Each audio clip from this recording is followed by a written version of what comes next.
شاید تمہیں نے کہا ہے میری معصومیت بھری برجستگی پر وہ جل کر رہ گئی۔ ایسی فضولیات صرف تم ہی کہہ سکتے ہو، اور تمہیں دیکھ کر تو مجھے اس محاورے پر یقین آ چکا ہے۔ وہ بظاہر بڑے سکون سے کہتے ہوئے کرسی پر براجمان ہو گئی۔ اگر یہ کھوتا اردو والا ہے تو ٹھیک ہے، لیکن کیونکہ میری واقعی بہت سی چیزیں سونے کے دوران کھو جاتی ہیں، لیکن اگر یہ پنجابی والا کھوتا ہے تو بہت قابل اعتراض بات ہے۔ میرے پرزور احتجاج پر وہ ہنس دی۔ قابل اعتراض تو ہے، مگر کھوتے کے لیے بس اب تو حد ہو گئی تھی۔ اس کی بات پر میں ہمیشہ کی طرح تلملا اٹھا۔ اٹھو، دفع ہو جاؤ یہاں سے۔ کیوں بھئی، یہ نادر شاہی حکم کیوں؟ میرے ماموں کا گھر ہے ایزا، میں غرایا، مگر وہ ذرہ برابر بھی متاثر نہیں ہوئی۔ ایسے اطمینان سے بیٹھی مسکرا رہی تھی جیسے ابھی اس کو ایوارڈ سے نوازا جانا ہو۔ اس کے مسکراتے چہرے نے مجھے تپا دیا۔ تم آئی کیوں میرا سر کھانے؟ آپ کی اطلاع کے لیے عرض ہے کہ ایک تو یہ کہ ڈاکٹر نے مجھے بڑے گوشت کا پرہیز بتایا ہے، دوسرے یہ کہ کھوکھلی اور اندر سے خالی چیزیں مجھے پسند نہیں۔ وہ رسانیت سے بولی تو میں دانت پر دانت جمائے اسے گھورنے لگا۔ میری پھپھو کی یہ اکلوتی بیٹی ذہین ہونے کے ساتھ ساتھ دوسروں کا دماغ خراب کرنے میں بھی ثانی نہیں رکھتی تھی۔ اس کی جو بات مجھے بری لگتی تھی وہ یہی تھی کہ اسے دوسروں کو خصوصاً مجھے خام خواہ کے مشورے دینے کی لت تھی۔ اگر یہ عادت وہ چھوڑ دیتی تو پارس تھی۔ میرے خیال میں اب تمہارے لیے بہتر ہوگا کہ تم چلی ہی جاؤ، میں دانت پیس کر بولا تو اس نے مزے سے مجھے اطلاع پہنچائی۔ تمہاری کسی سہیلی کا فون آیا تھا، مگر اس کی اطلاع کا مجھے کچھ اثر نہیں ہوا، کیونکہ میری تمام فرینڈز کے پاس میرا موبائل نمبر تھا۔ اس صورت میں گھر فون کرنے کا سوال ہی پیدا نہیں ہوتا تھا۔ وہ یقیناً میرا اطمینان سمجھ گئی تھی۔ دراصل تھوڑی دیر پہلے جب میں آئی تھی تو تم شاید باتھ روم میں تھے، فون ڈیڈ پڑا تھا، سو میں تمہارا موبائل لے گئی تھی کال کرنے کے لیے، اور پھر مجھے یاد ہی نہیں رہا کہ موبائل واپس رکھ جاؤں۔ ابھی جب میں اور انکل بیٹھے باتیں کر رہے تھے تمہاری گرل فرینڈ کا فون آ گیا۔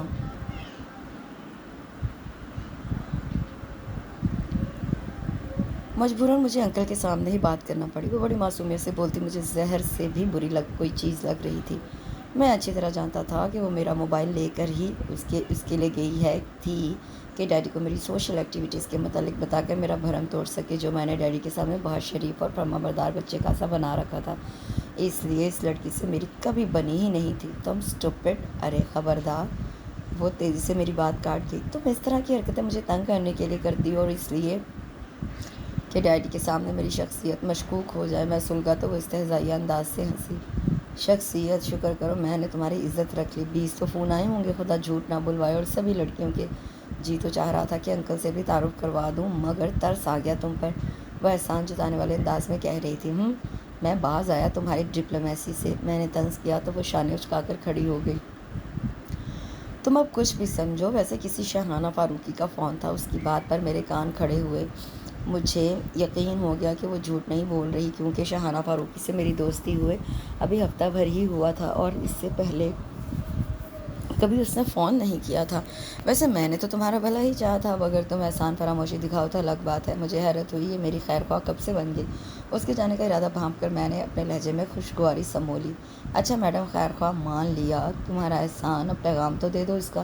میرے دل میں خود بدھ سی مچ گئی۔ شاہانہ فاروقی بہت ٹاپ کی شے تھی، بے حد ماڈ، بولڈ، اور سب سے بڑھ کر کے بہت حسین۔ وہ گہری سانس لے کر دروازے کی طرف بڑھی۔ آج ملنا چاہ رہی تھی تم سے، میں نے تمہاری طرف سے اسے اچھی سی جگہ پر ملنے کا ٹائم دے دیا ہے۔ اس کی بات پر میرا دل خوش ہو گیا۔ میں تکیہ پرے پھینک کر اٹھ کھڑا ہوا۔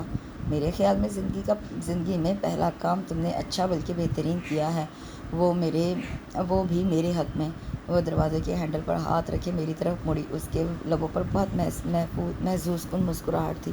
وہ پہلی مرتبہ مجھے بہت اچھی لگی تھی۔ کتنے بجے اور کہاں؟ میں نے بڑی خوشگواری سے پوچھا تو اس کی شربتی آنکھیں چمکیں۔ ٹھیک 5 بجے چڑیا گھر میں بندروں کے پنجرے کے پاس۔ اس کی بات پر میں بھونچتا رہ گیا۔ جب تک میں بات سمجھ کر دانت پیستا اس کے پیچھے بڑھا، وہ دروازہ کھل کر اڑنچو ہو چکی تھی۔ اب میں تھا اور میری کیفیت۔ کیا سوچ رہی ہوگی شاہانہ فاروقی؟ کتنے امپریس تھی وہ مجھ سے، میری ذہانت، وجاہت اور میرے بظاہر لیے دیے والے انداز کے طریقوں سے۔ اف! میں نے بستر پر بیٹھ کر دونوں ہاتھوں میں اپنے بال جکڑ لیے۔ شاہانہ فاروقی جیسی لڑکی سے ملاقات، اور وہ بھی چڑیا گھر میں، سونے پر سہاگا بندر کے پنجرے کے پاس۔ ڈیم فول! ایزا حبیب، کبھی ہاتھ لگی تو بتاؤں گا کہ تمہیں تنگ کرنا کسے کہتے ہیں؟ میں نے خیالوں ہی خیالوں میں اس کو مخاطب کیا۔ اس سے کبھی نہ کبھی بدلہ لینے کا میں نے مصمم ارادہ کر لیا تھا۔ میں ٹھنڈی آب بھر کے بستر پر گر گیا۔ شاہانہ فاروقی مجھے بہت دور جاتی محسوس ہو رہی تھی۔ میں کلب سے لوٹا تو گیٹ سے گاڑی اندر لاتے ہی میری نظر عیسیٰ پر پڑی۔ وہ ڈیڈی اور پھپھو کے ساتھ لان میں بیٹھی شام کی چائے سے لطف اندوز جو ہو رہی تھی۔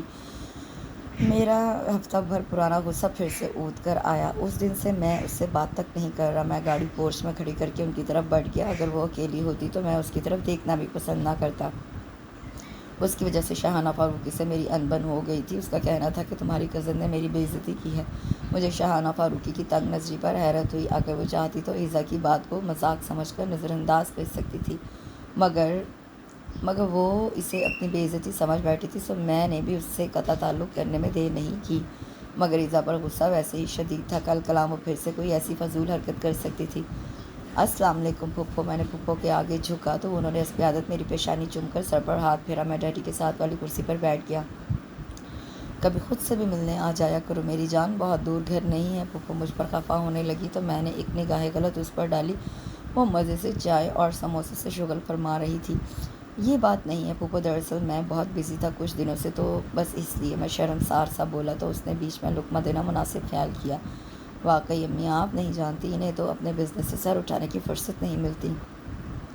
کبھی ایک کا فون، کبھی دوسری کا فون، پارٹی کا۔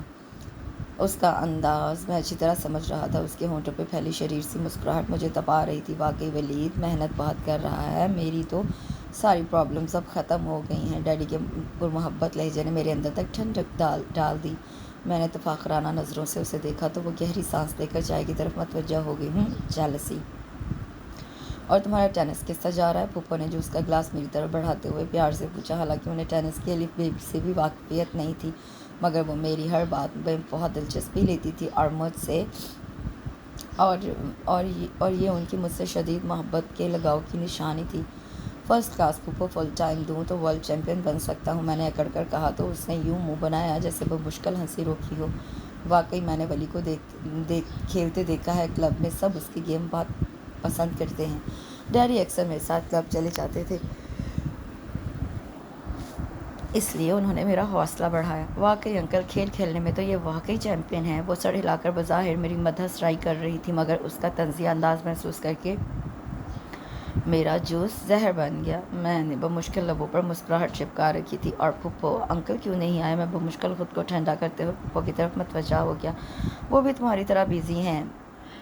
ان کے لہجے میں ہلکا سا شکوہ پا کر میں ہنس دیا۔ تبھی وہ جلدی سے بولی، توبہ کریں امی، پاپا ان کی طرح کب بزی ہوتے ہیں؟ کیا مطلب ہے تمہارا؟ میرا ضبط جواب دے رہا تھا۔ میں نے بھویں اچکا کر ناگواری سے پوچھا، بھائی پاپا گھر میں پورا ٹائم دیتے ہیں، جبکہ تم تو ہر وقت بزی رہتے ہو، حتیٰ کہ فون پر بھی۔ وہ بڑے آرام سے میرے خون کا دباؤ بڑھا رہی تھی۔ اگر وہ اکیلی ہوتی تو یقیناً میں اب تک اس کا گلا دبا چکا ہوتا، کیونکہ اس کی باتیں اسی عمل کی متقاضی تھیں۔ وہ بات کرتی تھی تو ہر دم یہی احساس مجھے گھیرے رہتا تھا کہ کہیں وہ ڈیڈی کو کچھ بتا نہ دے۔ بس مجھے پتہ نہیں کیوں اچھا نہیں لگتا تھا کہ ڈیڈی میری کسی بھی بات سے بد دل ہوں۔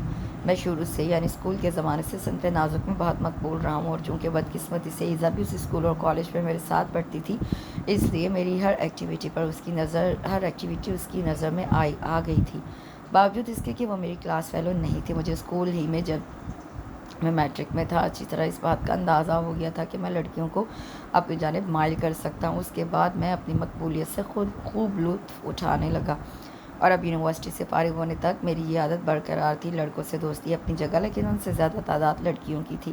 میرے یار دوست میری مقبولیت پر آہیں بھرا کرتے تھے اور میں بے نیازی سے مسکرا دیتا۔ بس ایک انسان جو مجھے سب سے زیادہ زج کر سکتا تھا، وہ یہی ہے، بدتمیز اور بلیک میلر، یعنی ایزا حبیب۔ خیر تمہیں کیا خبر، جوانی میں انکل بھی ایسے ہی بزی رہتے ہوں گے میری طرح، کیوں پھپھو؟ میں نے اسے جلانے کے لیے مزے سے بولا۔ پھپھو نے میری ہاں میں ہاں ملائی تو وہ مجھے گھورنے لگی، پھر جتانے والے انداز میں بولی، تمہاری جتنی محنت کوئی ہی کرتا ہے۔ ارے مجھے کہاں محنت کرنی پڑتی ہے، کامیابیاں خود ہی میری طرف بھاگتی ہیں۔ میں نے گلاس ٹیبل پر رکھ کر میں خیز انداز میں اسے دیکھا۔ ماشاء اللہ، بہت لائق ہے میرا بیٹا، پھپھو بڑبڑائی۔ بہت سے بھی کچھ زیادہ ہی لائق ہے، وہ بڑبڑائی۔ میرے خیال میں ذرا کپڑے چینج کر لوں، پھر باتیں کریں گے۔ میں نے مناسب سمجھا کہ نارمل حالات میں ہی اٹھ جاؤں، ورنہ وہ تو کسی کا بھی دماغ خراب کرنے کی مکمل صلاحیت رکھتی تھی۔ یوں بھی میں کھیل کر آیا تھا تو اب صرف شاور لینے کی خواہش ہو رہی تھی۔ میرے ساتھ ہی وہ لوگ بھی اٹھ کر لاؤنج میں آ گئے، جبکہ میں اپنے کمرے میں چلا آیا اور کپڑے نکال کر فوراً نہانے کے لیے گھس گیا۔ میں بال سنوار کے لاؤنج میں آیا تو ایزا میگزین میں غرق تھی، جبکہ پھپھو اور ڈیڈی ادھر ادھر کی باتوں میں مگن تھے۔ میں پھپھو کے پاس جا بیٹھا، یوں ہی باتوں میں بات نکلتی چلی گئی۔ بہت رکھ لیا ہے اسے، اب شادی اس کی کر دیں۔ میں نے پھپھو کی کسی بات کے جواب میں جان بوجھ کر زور سے کہا تو اس نے ایک نظر مجھ پر ڈالی اور پھر سے میگزین میں ڈوب مری۔ یہی تو میں کہہ رہی ہوں بھائی جان سے کہ اسے سمجھائیں۔ وہ فوراً بولی۔ ڈیڈی فوراً اسی طرف متوجہ ہوئے۔ کیوں ایزا بیٹے، کیا مسئلہ ہے؟ اس نے سانس اندر کھینچتے ہوئے میگزین سائڈ پر رکھ ڈال دیا۔ مسئلہ تو کچھ گمبھیر نہیں ہے انکل، بس جو ہی کوئی اس قابل ملا تو۔ واہ کیا غرور ہے، میں نے اس کا تمسخر کر اڑایا، مگر وہ میری بات پر توجہ دیے بغیر بڑے رسان سے اپنے انکل کی طرف متوجہ تھی۔ پھر بھی بیٹی کوئی تھنکنگ، کوئی آئیڈیل کچھ تو ہوگا ذہن میں، ڈیڈی بہت دوستانہ انداز میں پوچھ رہے تھے۔ بس انکل کچھ ایسا ہی سمجھ لیں، اس نے سراسر بات ٹالی تھی اور یہ بات میں اچھی طرح محسوس کر گیا تھا۔ اچھا جی، تو کیا ہونا چاہیے آپ کی آئیڈیل میں؟ مجھے طنز کا ایک بہت اچھا موقع ہاتھ لگا تھا۔ بظاہر میں بہت خوشگواری اور خوش دلی سے پوچھ رہا تھا۔ اس نے مجھے دیکھا، اسے بس میرا آئیڈیل ہونا چاہیے۔ وہ نرمی سے بات ختم کر کے اٹھ کھڑی ہوئی۔ چلیں امی، اب پاپا آ گئے ہوں گے شاید۔ مجھ سے ایک مرتبہ پھر فاش غلطی ہو گئی تھی کہ میں کلب جاتے ہوئے حسب عادت و معمول اپنا موبائل ساتھ لے جانا بھول گیا۔ مجھے اس بات کا احساس تب ہوا جب شام کو گھر آ گیا۔ آ کر میں نے ایزا کا فون ریسیو کیا۔ کیا ہے؟ میں نے لٹھ مار انداز اپنایا۔ دوپہر کو میں تمہارے ہاں تھی، اس لیے تمہارے موبائل کی کالز مجبوراً مجھے ہی ریسیو کرنا پڑی۔ کسی نیگی کا فون تھا، آئی تھنک پہلے بھی اس کا فون آیا کرتا ہے۔ اس کی باتوں نے میرا پارا ہائی کر دیا۔ میں یک لختی اس پر برس پڑا۔ تم میرے بیڈ روم میں کیوں گھستی ہو اور میری چیزوں کو کیوں ہاتھ لگاتی ہو؟ زیادہ فضول باتیں مت کرو، میں جانتی ہوں وہ تمہاری بہترین دوست ہے، اس لیے میں نے کوئی بدتمیزی کیے بغیر اسے سٹی ٹاپ میں ڈنر پر انوائٹ کر لیا ہے۔ تمہاری طرف سے چاہو تو 7:30 بجے تک پہنچ جانا، ٹیبل میں نے ریزرو کروا لی ہے۔ اس نے رکھائی کا مظاہرہ کرنا شروع کیا تو اس کی بات پر میں کھل اٹھا۔ آر یو شیور کہ تم نے پھر سے کوئی مذاق نہیں کیا اس کے ساتھ؟ میں نے ایک مرتبہ پھر سے پوچھ لینا مناسب سمجھا۔ پچھلی مرتبہ بھی تم ناراض ہو گئے تھے تو میں نے سوچا تمہاری دوستوں کو بہت اچھی سی جگہ پر ٹائم دینا چاہیے تاکہ تمہیں شرمندگی نہ ہو۔ وہ خفا خفا سی بول رہی تھی، میرے دل میں اس کے لیے جو غصہ بھرا تھا وہ رنچو ہو گیا۔ کمال کرتی ہو یار، بھلا تم سے میں کیوں خفا ہونے لگا؟ اور وہ شاہانہ فاروقی تو تھی ہی ایسی، ذرا سا مذاق برداشت نہیں کر پائی۔ ویسے اس مہربانی کا شکریہ۔ میں نے فوراً دوستانہ لب و لہجہ اپنایا تو وہ بے ساختہ ہنس دی۔ اوکے اب تم تیاری کرو ڈنر کی اور میں اپنے بچاؤ کی۔ کیا مطلب؟ میں چونکا۔ اگر انکل کو خبر ہوگی تب میری تو شامت آئی ہی آئی۔ وہ فوراً بولی تو میں نے بھی خدا حافظ کہہ کر فون رکھ دیا۔ میں بلیک سوٹ میں ملبوس میرون سنگل نوٹ والی ٹائی لگائے، بالوں کو خوبصورتی سے سنوارے، خوشبوؤں میں ڈوبا، وقت سے پہلے ہی سٹی ٹاپ جا پہنچا۔ ویٹر نے ٹیبل تک میری رہنمائی کی۔ وقت گزاری کے لیے میں نے اورنج جوس منگوا لیا اور اب میں جوس پیتے ہوئے سوچ رہا تھا کہ ایزا حبیب اتنی بری بھی نہیں جتنا میں سوچے ہوا تھا۔ میں نے اکتا کر رسٹ واچ دیکھی، 7:15 بج چکے تھے۔ مجھے آئے پونا گھنٹہ ہو رہا تھا تبھی میں چکرا گیا۔ ہیلو ولید، یہ عروسہ رضا تھی۔ میں نے فوراً خود کو سنبھالا۔ ہائے کیسی ہو؟ جیسی تمہیں لگتی ہوں بالکل ویسی ہوں۔ میں مسکرائی اور کرسی گھسیٹ کر میرے مقابل بیٹھ گئی۔ بلیک ٹائٹس اور پنک شرٹ میں وہ آفت لگ رہی تھی، مگر مجھے اس آفت کا ڈر تھا جو آنے والی تھی، یعنی نگی کا۔ مجھے کوفت ہونے لگی کہ یہ اس وقت یہاں کیوں آ لپکی۔ تمہاری کزن بہت نائس ہے، بہت اچھی طرح بات کر رہی تھی۔ اس نے مجھے ڈنر کے متعلق بتایا۔ تھینک یو سو مچ ولید، تم مصروف رہ کر بھی مجھے یاد رکھتے ہو۔ اب کی بار میں واقعی چکرا گیا، میرا دماغ گھومنے لگا۔ یہ ایزا کی غلطی تھی یا میں؟ بمشکل مسکرایا، لبوں پر زبان پھیر کر انہیں تر کیا۔ تمہیں نہیں تو اور کسے یاد رکھوں گا؟ اب میرا دماغ تیزی سے اس صورتحال پر غور کرنے لگا۔ یا تو ایزا کو نام کی غلطی ہو گئی تھی یا پھر اس نے نگی اور عروسہ کو جان بوجھ کر ایک ہی وقت دے دیا تھا۔ یا میرے خدا، ایسا تو پہلے زندگی میں کبھی میرے ساتھ نہیں ہوا۔ خیر اب وہ اتنی بری بھی نہیں۔ میں نے دل کو بہلایا۔ پرابلم یہ تھی کہ میری تمام فرینڈز ایک دوسرے سے قطعی لا علم تھیں۔ میں دل ہی دل میں سخت پریشان ہو رہا تھا۔ میں نے دل میں خود کو مخاطب کیا، ولید حیدر آج تیری قلعی کھل جائے گی۔ مگر خیر ہوئی جب 7:30 بجے تک کوئی نہیں آیا۔ میں نے ویٹر کو کھانا لگانے کا آرڈر دے دیا۔ اب میں ریلیکس ہو کر عروسہ سے باتیں کر رہا تھا۔ بوکھلایا تو میں تب جب میں نے صوبیہ، شیخ اور نگی کو آگے پیچھے اندر آتے دیکھا۔ ولید حیدر تیری قلعے کھلنے کا ٹائم آ گیا ہے۔ میرے اندر کوئی بہت زور سے پکارا تھا۔ میں نے فوراً سے پیشتر غصہ سے ایکسکیوز کیا، واش روم میں چلا آیا۔ میرا دل چاہ رہا تھا کہ اس وقت ایزا حبیب میرے سامنے ہوتی اور میں اسے شوٹ کر دیتا۔ میں بچتے بچاتے کاؤنٹر پر پہنچا اور ڈنر کی ایڈوانس پیمنٹ کی۔ اب وہ تینوں تو شاید کھانا کھا کر ہی جاتی، یا شاید لڑ جھگڑ کر مجھے برا بھلا کہہ کر میں وہاں سے فرار ہوا تو سیدھا پھپھو کی طرف آیا۔ میرا دماغ جیسے ابل رہا تھا، بس غائب دماغی کی کیفیت میں پھپھو سے سلام دعا کر کے میں نے ایزا کا پوچھا، وہ شاید چھت پر گئی ہے یا پھر کمرے میں ہوگی، کھانا کھاؤ گے؟ اب تو بس میں ایزا حبیب کو ہی کھاؤں گا۔ میں مسکرا کر انہیں انکار کرتا اس کے کمرے میں آیا۔ وہ بستر پر نیم دراز دھیمے سروں میں میوزک لگائے ہوئے کتاب پڑھ رہی تھی۔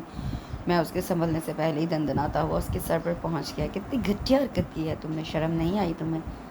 وہ بے تحاشا چونک کر سیدھی ہوئی تھی، پھر بے ساختہ مسکرا دی۔ کیا کیا ہے میں نے؟ وہ مصنوعی لاعلمی کا مظاہرہ کرتے ہوئے پوچھنے لگی۔ کیا کیا ہے یعنی؟ یہ اب میں تمہیں بتاؤں کہ تم نے کیا کیا ہے؟ میری آواز میں شعلوں کی سی لپک تھی۔ میں نے مٹھیاں بھیج کر بمشکل اپنا غصہ قابو کیا ہوا تھا۔ کس کو ٹائم دیا تھا تم نے ڈنر کا؟ نگار کو، روسا کو یا صوبیہ کو؟ میں نے غرا کر پوچھا تو وہ ہنستے ہوئے اٹھ کھڑی ہوئی۔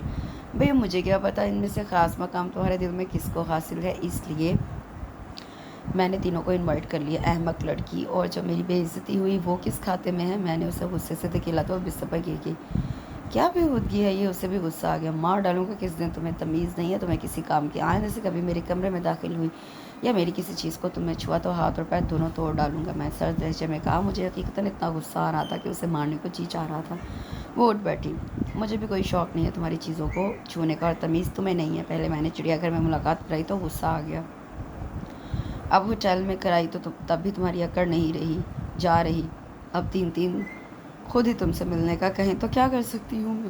وہ بڑے اطمینان سے کہہ رہی تھی۔ You are not my secretary, تمہیں میرے معاملات میں مداخلت کرنے کی کوئی ضرورت نہیں، اور نہ ہی تمہیں ایسا کوئی حق ہے۔ انڈرسٹینڈ؟ میں بہت سرد میری سے گویا اپنے اس کے تعلقات کا خاتمہ کر کے وہاں سے لوٹ آیا۔ ڈیڈی کھانے پر میرا انتظار کر رہے تھے۔ او ینگ مین، آج تو بڑے فارم میں ہیں جناب، وہ پرستائش انداز میں مجھے دیکھتے ہوئے بولے تو میں زبردستی کی مسکراہٹ ہونٹوں پر پھیلا کر کرسی گھسیٹ کر بیٹھ گیا۔ کہیں پارٹی تھی کیا؟ انہوں نے میری تیاری دیکھ کر پوچھا۔ نہیں ڈیڈی، بس یوں ہی۔ میں انہیں ٹال کر نورا کو کھانا لگانے کا کہنے لگا، حالانکہ میری بھوک پیاس بھی میرے حواس کے ساتھ اٹھ چکی تھی، مگر ڈیڈی میرے بغیر ناشتہ، لنچ اور ڈنر نہیں کرتے تھے۔ اب اگر میں ہوٹل سے ڈنر کے بعد بھی آتا تو ڈیڈی کا ساتھ ضرور دیتا۔ میں بمشکل خود کو نارمل کر کے ڈیڈی سے باتیں کر رہا تھا۔ کھانا کھانے کے بعد تھوڑی دیر تک ہم بزنس کے متعلق باتیں کرتے رہے، اور اس کے بعد ڈیڈی ٹی وی دیکھنے لگے۔ میں کپڑے بدلنے کے لیے اپنے کمرے میں چلا آیا۔ آج ایزا نے جو کچھ کیا تھا وہ مجھے اس سے متنفر کرنے کے لیے کافی تھا۔ میں ساری عمر اس کی شکل دیکھنے کا روادار نہیں تھا۔ میں نے کبھی اس کے معاملات میں دلچسپی نہیں لی تھی، اور نہ ہی کبھی اسے کوئی مشورہ دینے کی کوشش کی تھی۔ یہی بات مجھے تیش دلا رہی تھی کہ اس نے میرے ساتھ ایسی حرکت کرنے کی کوشش کیوں کی۔ کپڑے بدل کر میں بستر پر لیٹ گیا۔ اب میں اپنی فرینڈس کا ریئیکشن سوچ رہا تھا۔ موبائل میں نے آف کر رکھا تھا، ورنہ اب تک ان کی کالز آ چکی ہوتی۔ یہ تو طے تھا کہ اب ان میں سے کسی کے ساتھ کوئی تعلق رکھنا ناممکن تھا۔ میں اپنی سوچوں میں غرق تھا کہ نوراں دروازہ کھٹکھٹا کر اندر آئی۔ وہ جی آپ کو بڑے صاحب بلا رہے ہیں۔ آ رہا ہوں۔ میں چونک کر سیدھا ہوا اور اسے بھیجا۔ مجھ پر اتنے زیادہ غصے اور طیش کے بعد اب بہت سستی اور پسمردگی طاری ہو رہی تھی۔ میں نے بہت کسل-مندی سے انگڑائی لے کر گویا تنے ہوئے اعصاب کو ریلیکس کیا۔ میں بہت ڈھیلے ڈھالے قدموں سے ٹی وی لاؤنج میں آیا تو جبڑے بھینج کر رہ گیا۔ سامنے وہ ڈیڈی کے پاس بیٹھی تھی، پھپھو اور انکل بھی موجود تھے۔ میں سلام کر کے انکل کے پاس ہی بیٹھ گیا۔ بھائی ایزا کیا کہہ رہی ہے؟ ڈیڈی نے میری گوشمالی شروع کی تو میں نے بے حد سنجیدگی سے انہیں دیکھا۔ یہ بتا رہی ہے کہ تم کسی معمولی سی بات پر اس سے نہ لڑ آئے ہو۔ انہوں نے ہلکے پھلکے انداز میں بات شروع کیا۔ پھپھو اور انکل بھی موجود تھے اور ڈیڈی بھی۔ میری سمجھ میں نہیں آ رہا تھا حامی بھروں یا انکار کروں، کیونکہ حامی بھرنے کی صورت میں اصل بات بتانا پڑتی اور ممکن ہونے پر اس سے بات کرنا پڑتی، اور میں تو اس سے بات کرنا تو درکنار اس کی صورت بھی دیکھنا نہیں چاہتا تھا، مگر اب کچھ تو کرنا تھا۔ ڈیڈی آپ کو تو پتہ ہے نا اس کی عادت کا۔ میں نے گول مول انداز اپنا ہے۔ سچی بتا رہی ہوں انکل، یہ مجھ سے لڑ کر آیا اور کہہ رہا تھا آئندہ کبھی مجھ سے بات نہیں کرے گا۔ اب ذرا سی بات پر اتنی سنجیدگی سے خفا ہو جانا کوئی اچھی بات تو نہیں ہے نا۔ وہ بڑی معصومیت سے بول رہی تھی۔ میں سر جھکائے دانت کچکچا رہا تھا۔ میں اسے جتنا اچھا سمجھ رہا تھا وہ اتنی اچھی نہیں تھی۔ اب بھی میں اچھی طرح سمجھ رہا تھا کہ اس کی پوری کوشش ہے کہ ڈیڈی اصل معاملہ پوچھیں، اور ہوا بھی وہی۔ ڈیڈی تو نہیں، البتہ انکل حبیب نے ضرور پوچھ لیا۔ بیٹا آپ بات بتائیں، ہم فیصلہ خود ہی کر لیں گے کہ بات معمولی ہے کہ نہیں۔ میں نے بھی ساختہ سر اٹھا کر اس کی طرف دیکھا۔ اس کے ہونٹوں پر شرارت سے بھری مسکراہٹ دمک رہی تھی۔ میں نے دل ہی دل میں اسے گالیوں سے نوازا۔ بالکل ٹھیک ہے، کیا بات ہوئی تھی ولید؟ ڈیڈی نے بھی انکل کی ہاں میں ہاں ملائی تو میں سٹ پٹا گیا۔ کوئی بات نہیں ہوئی ڈیڈی، میں تو اسے یوں ہی مذاق کر رہا تھا۔ تو پھر تم مجھ پر چلائے کیوں تھے؟ وہ بڑی معصومیت سے پلکیں چپکا کر بولی تو میرا جی چاہا اس فتنی کا گلا دبا دو۔ کم بخت بات سے بات نکالے جا رہی تھی۔ کہہ رہا ہوں نا مذاق کر رہا تھا، میں نے بمشکل اپنا موڈ ٹھیک رکھا تھا۔ لو بھئی تم ویسے ہی پریشان ہو رہی تھی۔ انکل ہنس دیے۔ ولید بھئی آئندہ کبھی مذاق میں بھی لڑنا نہیں میری بیٹی سے۔ ڈیڈی نے اسے شانے سے اپنے ساتھ لگاتے ہوئے مجھے تنبیہ کی تو میں بس سر ہلا کر رہ گیا۔ مزید کچھ کہنا اپنا پول کھولنے کے مترادف تھا۔ اپنا راز تو نہیں ہونا؟ وہ بڑے انداز سے مسکرا کر پوچھ رہی تھی۔ میرا جی چاہا اپنے بال نوچ لوں۔ تمہیں یقین کیوں نہیں آ رہا؟ میں ذرا چڑھ کر بولا تو وہ اٹھ کھڑی ہوئی۔ تو پھر چلو لان میں ٹہلتے ہیں۔ وہ جانتی تھی کہ مجھے اس پر شدید غصہ ہے اور اب صاف ظاہر تھا کہ وہ جتا رہی تھی کہ وہ جو چاہے مجھ سے کروا سکتی ہے، اور واقعی میں کرنے پر مجبور تھا۔ میں خاموشی سے اٹھ کر اس کے ساتھ لان میں چلا آیا۔ میں بالکل خاموش تھا۔ کیا ہے بھائی، اتنی سی شرارت کو دل پر لے کر بیٹھے ہو؟ وہ میری خاموشی سے اکتا کر بولی تو میں نے گھور کر اسے دیکھا۔ یہ اتنی سی بات ہے، ایک ساتھ 3 فرینڈز آگے مفارقت دے گئی ہیں، وہ بھی فقط تمہاری وجہ سے۔ میں غصے سے بولا تم ایک ہی اچھی سی دوست کیوں نہیں بناتے جس سے بعد میں تم شادی کر لو؟ اس میں حسب عادت مجھے مفت مشورہ دیا۔ شٹ اپ، جتنا ٹہلنا ہے جلدی جلدی ٹہل لو اور اندر چلو۔ میں نے اسے جھاڑا۔ اچھا اب مسکرا تو دو پلیز، اب ایسے نہیں کروں گی۔ اس نے فوراً مسکین سی صورت بنا کر کہا تو میں پل میں تولا پل میں ماشا بنتی اس شعلہ شبنم لڑکی کو دیکھ کر رہ گیا۔ تمہارے اندر خبیث روح ہے، تم کبھی بھی بدل نہیں سکتی۔ میں ابھی بھی طیش میں تھا اور فضول الفاظ کے ذریعے اپنا غصہ نکال رہا تھا۔ دیکھو جو تم زبان استعمال کر رہے ہو وہ میں بھی مائنڈ کر سکتی ہوں، لیکن میں تم سے لڑنا نہیں چاہتی۔ تم بہت اچھی ہو، میری کزن ہو، دوست ہو، کیا نہیں ہو؟ وہ پہلی مرتبہ اس طرح باتیں کر رہی تھی۔ میں شش و پنج میں پڑ گیا۔ ایک تو اس لڑکی کی اتنی پرتیں تھی، پیاز کی طرح ہر پرت کے نیچے سے ایک نیا انداز لے کر نمودار ہوتی تھی۔ کم آن والی دوستی پکی والی، اس نے بڑے لاڈ سے کہتے ہوئے میرے سامنے آ کر ہاتھ آگے بڑھایا۔ میں نے پرسوچ انداز میں اسے دیکھتے ہوئے نہ چاہتے ہوئے بھی اس کا ہاتھ تھام لیا۔ مجھے فی الحال اسی میں اپنی عافیت و فائدہ دکھائی دے رہا تھا۔ اس کے بعد ہم دونوں کافی دیر لان میں ٹہلتے رہے، ادھر ادھر کی باتیں کرتے رہے۔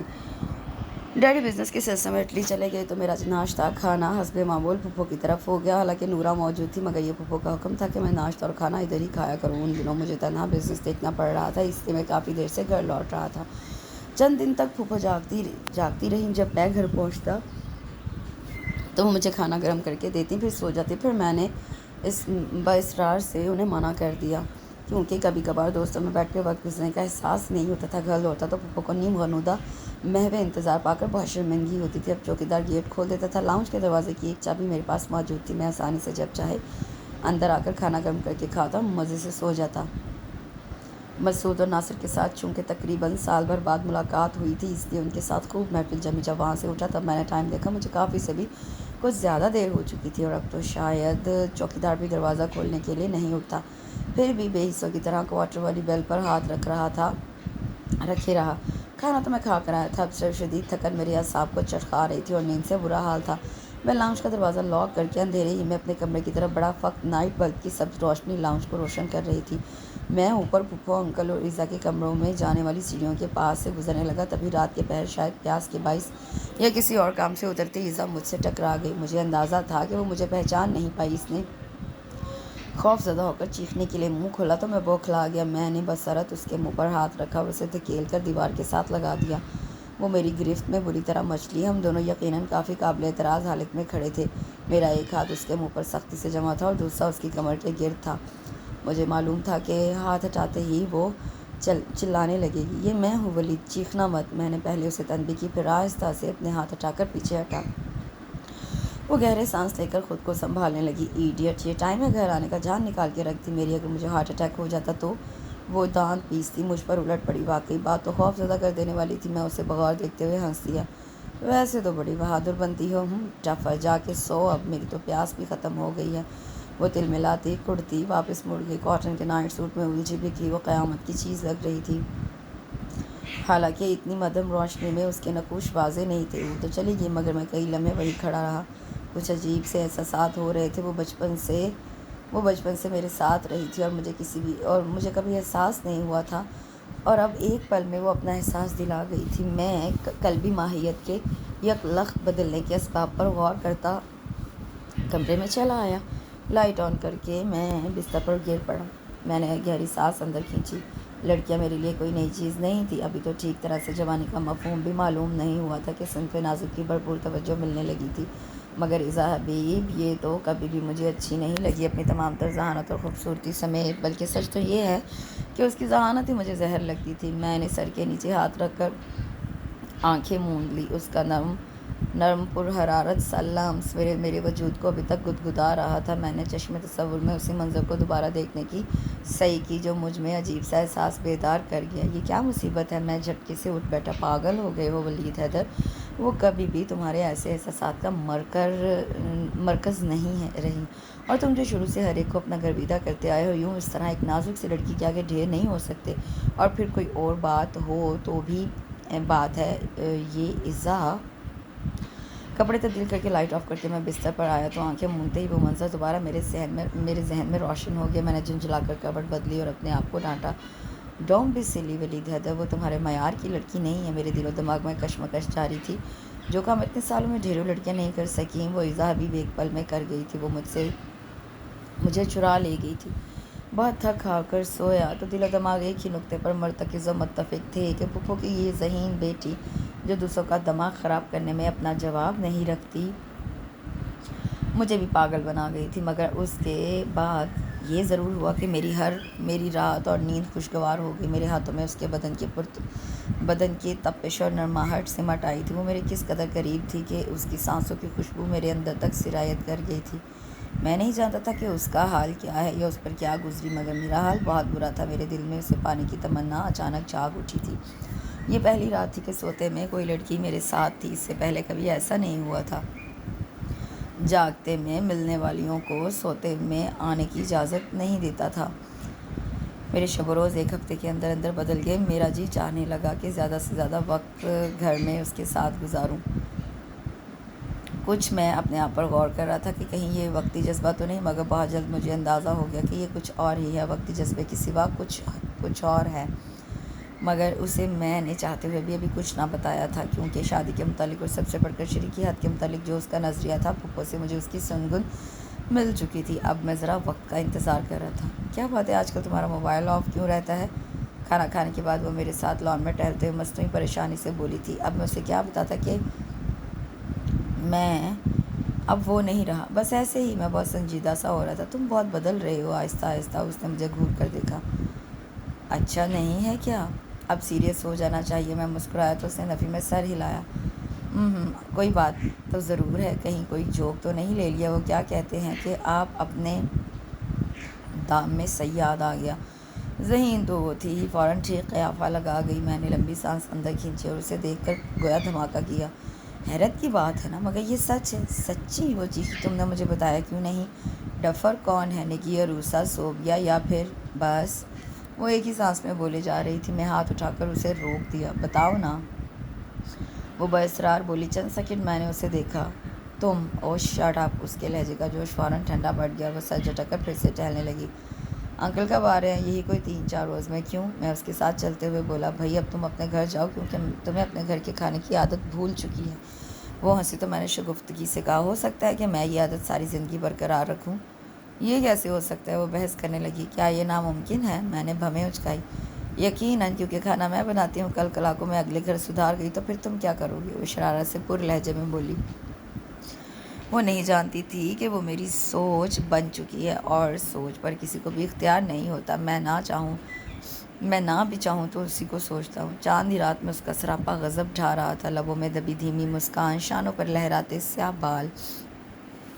میں اسے بے اختیار دیکھے گیا، اور جب بولا تو الفاظ بے ساختہ تھے۔ اس لیے تو میں نے سوچا کہ صرف اور صرف تم سے شادی کروں گا میں۔ میری بات سن کر وہ اچھلی پڑی۔ واٹ؟ کیا تم اپنے حواس میں ہو؟ تم سے شادی کرنا کیا پاگل پن کے زمرے میں آتا ہے؟ میں نے رسانیت سے اسے دیکھا۔ بکو مت پلید، لگتا ہے گھاس کھا گئے ہو تم۔ وہ بلا تکلف مجھے جھاڑ رہی تھی۔ میں چڑھ گیا۔ کیوں؟ کیا گھوڑے گدھے ہی ایک دوسرے کو پرپوز کرتے ہیں؟ اچھا اب فضول باتیں مت کرو، مجھے تو وحشت ہو رہی ہے تمہاری سنجیدہ سی شکل سے۔ وہ تحت آمیز انداز میں بولی۔ تمہیں کسی نہ کسی سے شادی تو کرنی ہے، پھر وہ میں کیوں نہیں؟ میں بھی اپنے نام کا ایک ہی ڈھیٹ تھا۔ وہ چڑ گئی۔ بور مت کرو ولید، بھلا میں تم سے کیسے شادی کر سکتی ہوں؟ میں سلگ اٹھا۔ کیوں؟ میرا تم سے برادرانہ رشتہ ہے کیا؟ پھر تمہاری گرل فرینڈس کا کیا بنے گا؟ وہ ہنسی۔ سب کچھ ختم ہو گیا ہے ایزا، یقین کرو، سب کچھ، حتیٰ کہ موبائل بھی چینج کرا لیا ہے میں نے، صرف تمہاری خاطر۔ میں اس قدر سنجیدگی سے بول رہا تھا کہ وہ بری طرح چونک گئی۔ پھر وہ کھوجتی نظروں سے مجھے دیکھتے ہوئے بظاہر سرسری انداز میں بولی، چلو اچھا کیا تم نے، اب بتھیری لڑکیاں مل جائیں گی تمہیں۔ نہیں، صرف تم عزا، صرف تم۔ میرا لہجہ ابھی اب پرتپش ہو گیا تب وہ سنجیدگی سے بولی، یہ کیا بیوقوفی ہے؟ اس نے میری آنکھوں میں آنکھیں ڈال کر پوچھا۔ لہجہ بھر کو میں بے خبر ہونے لگا۔ آج سے پہلے ایسا نشہ تو کبھی نہیں ہوا تھا۔ میں بہت زیادہ سنجیدہ ہوں، اور تمہیں بھی ہاں کہنا ہوگی۔ میں نے بہت جرأت سے اس کے دونوں ہاتھ اپنے ہاتھوں میں لے کر سرسراتے ہوئے لہجے میں کہا، مگر میری جذباتیت اس پر ذرہ بھر بھی اثر نہیں کر رہی تھی۔ اس نے بڑی بے رخی سے میرے ہاتھ جھٹکے اور قدرے رکھائی سے بولی، تم پاگل ہو گئے ہو اور کوئی بات نہیں۔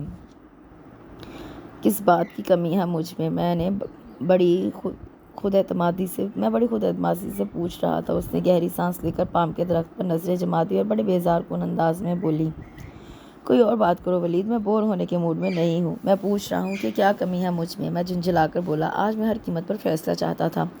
یہی تو اصل مسئلہ ہے کہ تم پرفیکٹ ہو۔ وہ بڑے سکون سے مسکرائی۔ اس کے اس اعتراف نے جہاں میرے اندر ٹھنڈک اتار دی، وہیں تفصیل جاننے کا تجسس بھی ہوا۔ What do you mean? کیا مطلب ہے تمہارا؟ اس نے چند سیکنڈ سوچا، شاید یہ کہ مجھے بتائے یا نہ بتائے۔ پھر کسی نتیجے پر پہنچ کر اس نے لب کھولے، پتہ ہے ولید، پاپا کے پاس سب کچھ تھا، دولت، شہرت، ایجوکیشن، اسٹیٹس، اور انہوں نے امی سے اپنی پسند کی شادی کی تھی، مگر کچھ عرصے بعد وہ بزنس میں اس طرح کھو گئے کہ میں بھی انہیں ڈھونڈ نہ سکی۔ انہوں نے امی کو محض شو پیس بنا کر رکھ دیا، کیونکہ انہیں امی کی مدد کی ضرورت نہیں تھی، وہ بس ان کی بیوی تھی، اور بس وہ۔ تم جانتے ہو ایسا کیوں ہوا؟ اس لیے کہ وہ مکمل تھے، ہر لحاظ سے انہیں بس اپنا گھر بسانا تھا، اور انہوں نے بسا لیا۔ امی اتنی ایجوکیٹڈ ہے، مگر کیا فائدہ اٹھایا انہوں نے اس تعلیم سے؟ پاپا کو کبھی مشورہ تک تو دے نہ پائیں، اور اصل بات یہی ہے کہ میں ایسی زندگی گزارنے کا تصور بھی نہیں کر سکتی۔ یہ تو سراسر اپنے آپ کو برباد کرنے والی بات ہے۔ اگر اتنا پڑھ لکھ کر بھی کوئی میری صلاحیتوں سے فائدہ اٹھانے کے بجائے مجھے فقط شو پیس بنا دے، آئی ہیٹ دیٹ۔ میں دم سادے اس کے خیالات سن رہا تھا۔ میں تم سے شادی کرنے کے بعد محض شو پیس نہیں بننا چاہتی۔ میں چاہتی ہوں کہ وہ جو بھی ہو، اس میں میری کوشش، میری ہمت شامل ہو۔ اس میں کوئی کمی ہونی چاہیے ایسی کہ وہ مجھے پا کر خود کو مکمل سمجھے، وہ میرے بغیر ادھورا ہو، اسے بنانے سنوارنے میں میرا حصہ بھی ہو۔ وہ بے حد سنجیدگی سے اپنا نقطہ نظر بیان کر رہی تھی۔ میں چکرا کر رہ گیا۔ پھپھو نے کچھ ذکر تو کیا تھا اس طرح کا، مگر وہ تو کچھ اور ہی ٹھانے بیٹھی تھی۔ گویا تم کسی غریب سے شادی کرو گی، پھر جاب کر کے اس کے حالات سنبھالو گی، یا اسمگلنگ کرو گی؟ میں نے تب کر پوچھا۔ وہ میرا مسئلہ ہے، وہ بڑے آرام سے بولی۔ اس کے خیالات شاندار تھے۔ اگر میں غریب ہوتا تو میری موجیں تھیں، مگر اس میں میرا کیا قصور تھا کہ میں پرفیکٹ تھا ہر لحاظ سے؟ تم بہت اذیت پسند، بلکہ خود پسند ہو۔ تم چاہتی ہو کہ تم جس سے شادی کرو وہ کبھی تمہارے سامنے سر اٹھا کر بات نہ کر سکے۔ تم جیسی لڑکی جو آسائشات میں پلی ہو، وہ اگر کسی کے لیے قربانی دے گی تو ہر وقت اس کی جی حضوری میں لگا رہے گا، بس ہر وقت اسے تمہاری چاپلوسی کرنا ہوگی۔ میں کچھ زیادہ ہی تیکھے اور تپانے والے لہجے میں بول اٹھا۔ اسے واقعی غصہ آ گیا۔ یہ تمہارے دماغ کی کمزور سوچ کا نتیجہ ہے۔ یقین کرو عزا، آج سے پہلے سینکڑوں ہی کہہ لو لڑکیوں سے میری دوستی ہی رہی ہے، مگر وہ صرف دوستی تھی۔ ان میں کسی کے لیے بھی میں نے ایسے جذبے محسوس نہیں کیے تھے جو تمہارے لیے محسوس کر رہا ہوں، اور میں نے یہ کبھی کسی سے نہیں کہا، مگر آج زندگی میں پہلی بار تم سے کہہ رہا ہوں کہ میں تمہیں چاہنے لگا ہوں اور تم سے شادی کرنا چاہتا ہوں۔ میری ضد اور ڈٹائی پر وہ تب گئی۔ ولی تم اچھی طرح جان چکے ہو، اب مجھ سے فضول باتیں کر رہے ہو، اس لیے تو کہتا ہوں میری بن جاؤ۔ جتنی توجہ، اہمیت اور پیار تم چاہتی ہو وہ میں ہی تمہیں دے سکتا ہوں۔ میری بے باکی پر وہ خونخواری سے مجھے گھورنے لگی۔ خاموش ہو جاؤ ولی، تم حد سے بڑھ رہے ہو۔ اس کا مطلب ہے کہ اب ڈیڈی ہی بات کریں گے؟ میں بے پرواہی سے شانے اچکا کر بولا تو وہ جھلا کر پاؤں پٹکنے لگی۔ سب کچھ تو ہے تمہارے پاس، میرے ہونے یا نہ ہونے سے تمہیں کوئی فرق نہیں پڑتا۔ میں کسی کی کمی کو پورا کرنا چاہتی ہوں، اور تم میں کوئی کمی نہیں ہے تو صحیح، ایک کمی میری کوئی بیوی نہیں ہے۔ میں شرارت سے بولا، یاد رکھو تم سے میں شادی تو کبھی بھی نہیں کروں گی، تم میرے بہت اچھے دوست ہو، اور بس۔ وہ قطعیت بھرے انداز میں بولی تو میں سلگ اٹھا۔ حد ہوتی ہے خود پرستی کی۔ میرے لب و لہجے میں سختی اتر آئی تو وہ بھی حد سے اکھڑ گئی۔ تو پھر تم جہنم میں جاؤ اور بھول جاؤ کہ میں کبھی تم سے شادی کروں گی۔ اس کی باتوں اور بے رخی نے میرے اندر آگ لگا دی۔ یوں لگ رہا تھا جیسے دماغ ابل رہا ہو۔ میں وہاں سے نکلا تو اس کی باتوں نے مجھے خاصا باغی کیا ہوا تھا۔ اس قدر ریش ڈرائیونگ میں نے کبھی نہیں کی تھی۔ سنسان ہوتے روڈ پر سامنے سے آتے ٹریلر کو دیکھ کر میں نے بھی اختیار ہو گیا، بلا ارادہ ہی گاڑی اس کی سیدھ میں ڈال دی۔ کچھ نہ کچھ تو کم ہوگا، بہت بے خوف سی لہر میرے دل و دماغ میں دوڑی تھی، اور اس کے بعد اتنا بھی موقع نہیں ملا کہ میں اپنے کیے پر پچھتا سکوں۔ بس مجھے ایک زوردار دھماکہ محسوس اور تکلیف کا بے پناہ احساس۔ اس کے بعد میرا ذہن اتھاہ گہرائیوں میں اترتا چلا گیا۔ ہوش کی وادی میں قدم رکھتے ہی میری پہلی نظر واصف بخاری پر پڑی۔ میں نے ادھر ادھر نگاہ دوڑائی کہ کمرہ اس وقت بالکل خالی تھا۔ ویلکم بیک، واصف بہت خوشگواری سے بولا۔ وہ میرا جگری یار بھی تھا اور بہت قابل سرجن بھی۔ تم، اس کا مطلب ہے میں دوزخ میں پہنچایا گیا ہوں، میں کراہ کر بولا۔ میں کیا وہاں کا داروغہ ہوں؟ وہ ناراضی سے بولا۔ مجھے یوں لگ رہا ہے تو نے سر سے پاؤں تک مجھے سیا ہے، میں کراہا۔ بچو شکر کرو کہ بچ گئے ہو، ورنہ ابھی تمہاری ہڈیاں اور قیمہ الگ کیا جا رہا ہوتا۔ اس نے کچھ چڑھ کر کہا اور خوفناک انداز میں مجھے دہلانے کی کوشش کی۔ یعنی کوئی کمی واقعہ نہیں ہوئی؟ میں نے افسردگی سے بولا تو اس نے مشکوک نظروں سے مجھے دیکھا۔ ابے تو کھسک تو نہیں گیا؟ بکو مت، اتنا اچھا ایکسیڈنٹ کیا تھا میں نے، پھر بھی سالم ہوں۔ I am very sad. میں نے بے حد تاسف سے سر جھٹکا تو ماتھے سے پیر کے انگوٹھے تک درد کی لہر دوڑ گئی۔ وہ آنکھیں پھاڑ کر مجھے دیکھنے لگا، پھر میری حالت کا خیال کیے بغیر بلا تکلف شاندار سا مکہ میرے شانے پر رسید کر دیا۔ میں نے ہونٹ بھیج کر بمشکل وہ درد برداشت کیا۔ اس کا انداز غصیلا تھا۔ شرم کرو، تم واقعی بہت بیوقوف ہو، مرنے کے فراق میں چلے تھے۔ یہ سب تم کہہ سکتے ہو کیونکہ تم میری پرابلم نہیں جانتے، میں خلا میں گھورتے ہوئے بے دلی سے بولا۔ یعنی یہ واقعی تم نے سوچے سمجھے منصوبے کے مطابق کیا؟ میں نے کوئی جواب نہیں دیا۔ وہ میرا بچپن کا دوست تھا اور اب تک یہ دوستی اس بے تکلفی سے برقرار تھی۔ حالانکہ اسکول کے بعد وہ میڈیکل میں چلا گیا تھا، پھر بھی دلوں میں دوری پیدا نہیں ہوئی تھی۔ صرف ایزا کے متعلق، اپنی بدلتی فیلنگز کے متعلق میں نے اسے کچھ نہیں بتایا تھا، اور بتاتا بھی کیسے کہ مجھے خود اب پتہ چلا تھا۔ لعنت ہے تجھ پہ یار، مرد بچے ہو تم، ذرا سی پرابلم کے پیچھے جان دینے سے مردانگی ظاہر نہیں ہوتی، اور شرم کرو، باہر تمہارا پورا خاندان جمع ہے۔ 3 دن کے بعد ہوش میں آئے ہو، اتنی گہری چوٹ لگی ہے تمہارے سر میں کہ تم اندھے بھی ہو سکتے تھے۔ سب تمہارے لیے دعاؤں میں مشغول ہیں، اور تم اپنے بچ جانے پر نادم اور اپنے ایڈونچر پر خوش ہو رہے ہو۔ حد درجہ سنجیدگی اور ناگواری سے بول کر گویا حق دوستی ادا کر رہا تھا۔ میں یقیناً اتنے خلوص سے کی گئی تقریر سن کر نادم ہوتا، مگر فی الحال تو میری سوئی ایک ہی جملے پر اٹک گئی تھی۔ میں نے بہت بےتابی سے پوچھا، کیا کہا؟ میں اندھا بھی ہو سکتا تھا؟ میرے خیال میں یہ افسردہ ہونے والی بات ہے، نہ کہ خوش ہونے کی، وہ طنزیہ لہجے میں بولا۔ تو میں نے بینڈیج لگا کر ہاتھ اٹھا کر اس کا ہاتھ پکڑا۔ میں آہستگی سے بول رہا تھا، اتنی دیر ہی میں میرا دماغ چکرانے لگا تھا، مگر میں پھر بھی بولنا چاہ رہا تھا تاکہ دوبارہ بے ہوش ہونے سے پہلے واصف کو سب کچھ بتا دوں۔ یو آر رائٹ، لیکن یار کیا اب میں اندھا نہیں ہو سکتا؟ میں ملتجیانہ انداز میں بولا۔ چند سیکنڈ کو تو وہ بس ہکا بکا مجھے دیکھے گیا، پھر اس کے منہ سے گالیوں کا طوفان امڑ پڑا۔ بے کمینے ذلیل انسان، پکا سور ہو گیا ہے تو، تجھے کسی کا احساس نہیں، حالت دیکھ اپنی، اور انکل بیچارے پرسوں سے بھوکے بیٹھے ہیں صرف تجھے ہوش میں دیکھنے کے لیے، اور تو، اس نے لب بھینچنے میں حد درجہ شرمسار ہونے لگا۔ وہ بے حد ناراض تھا۔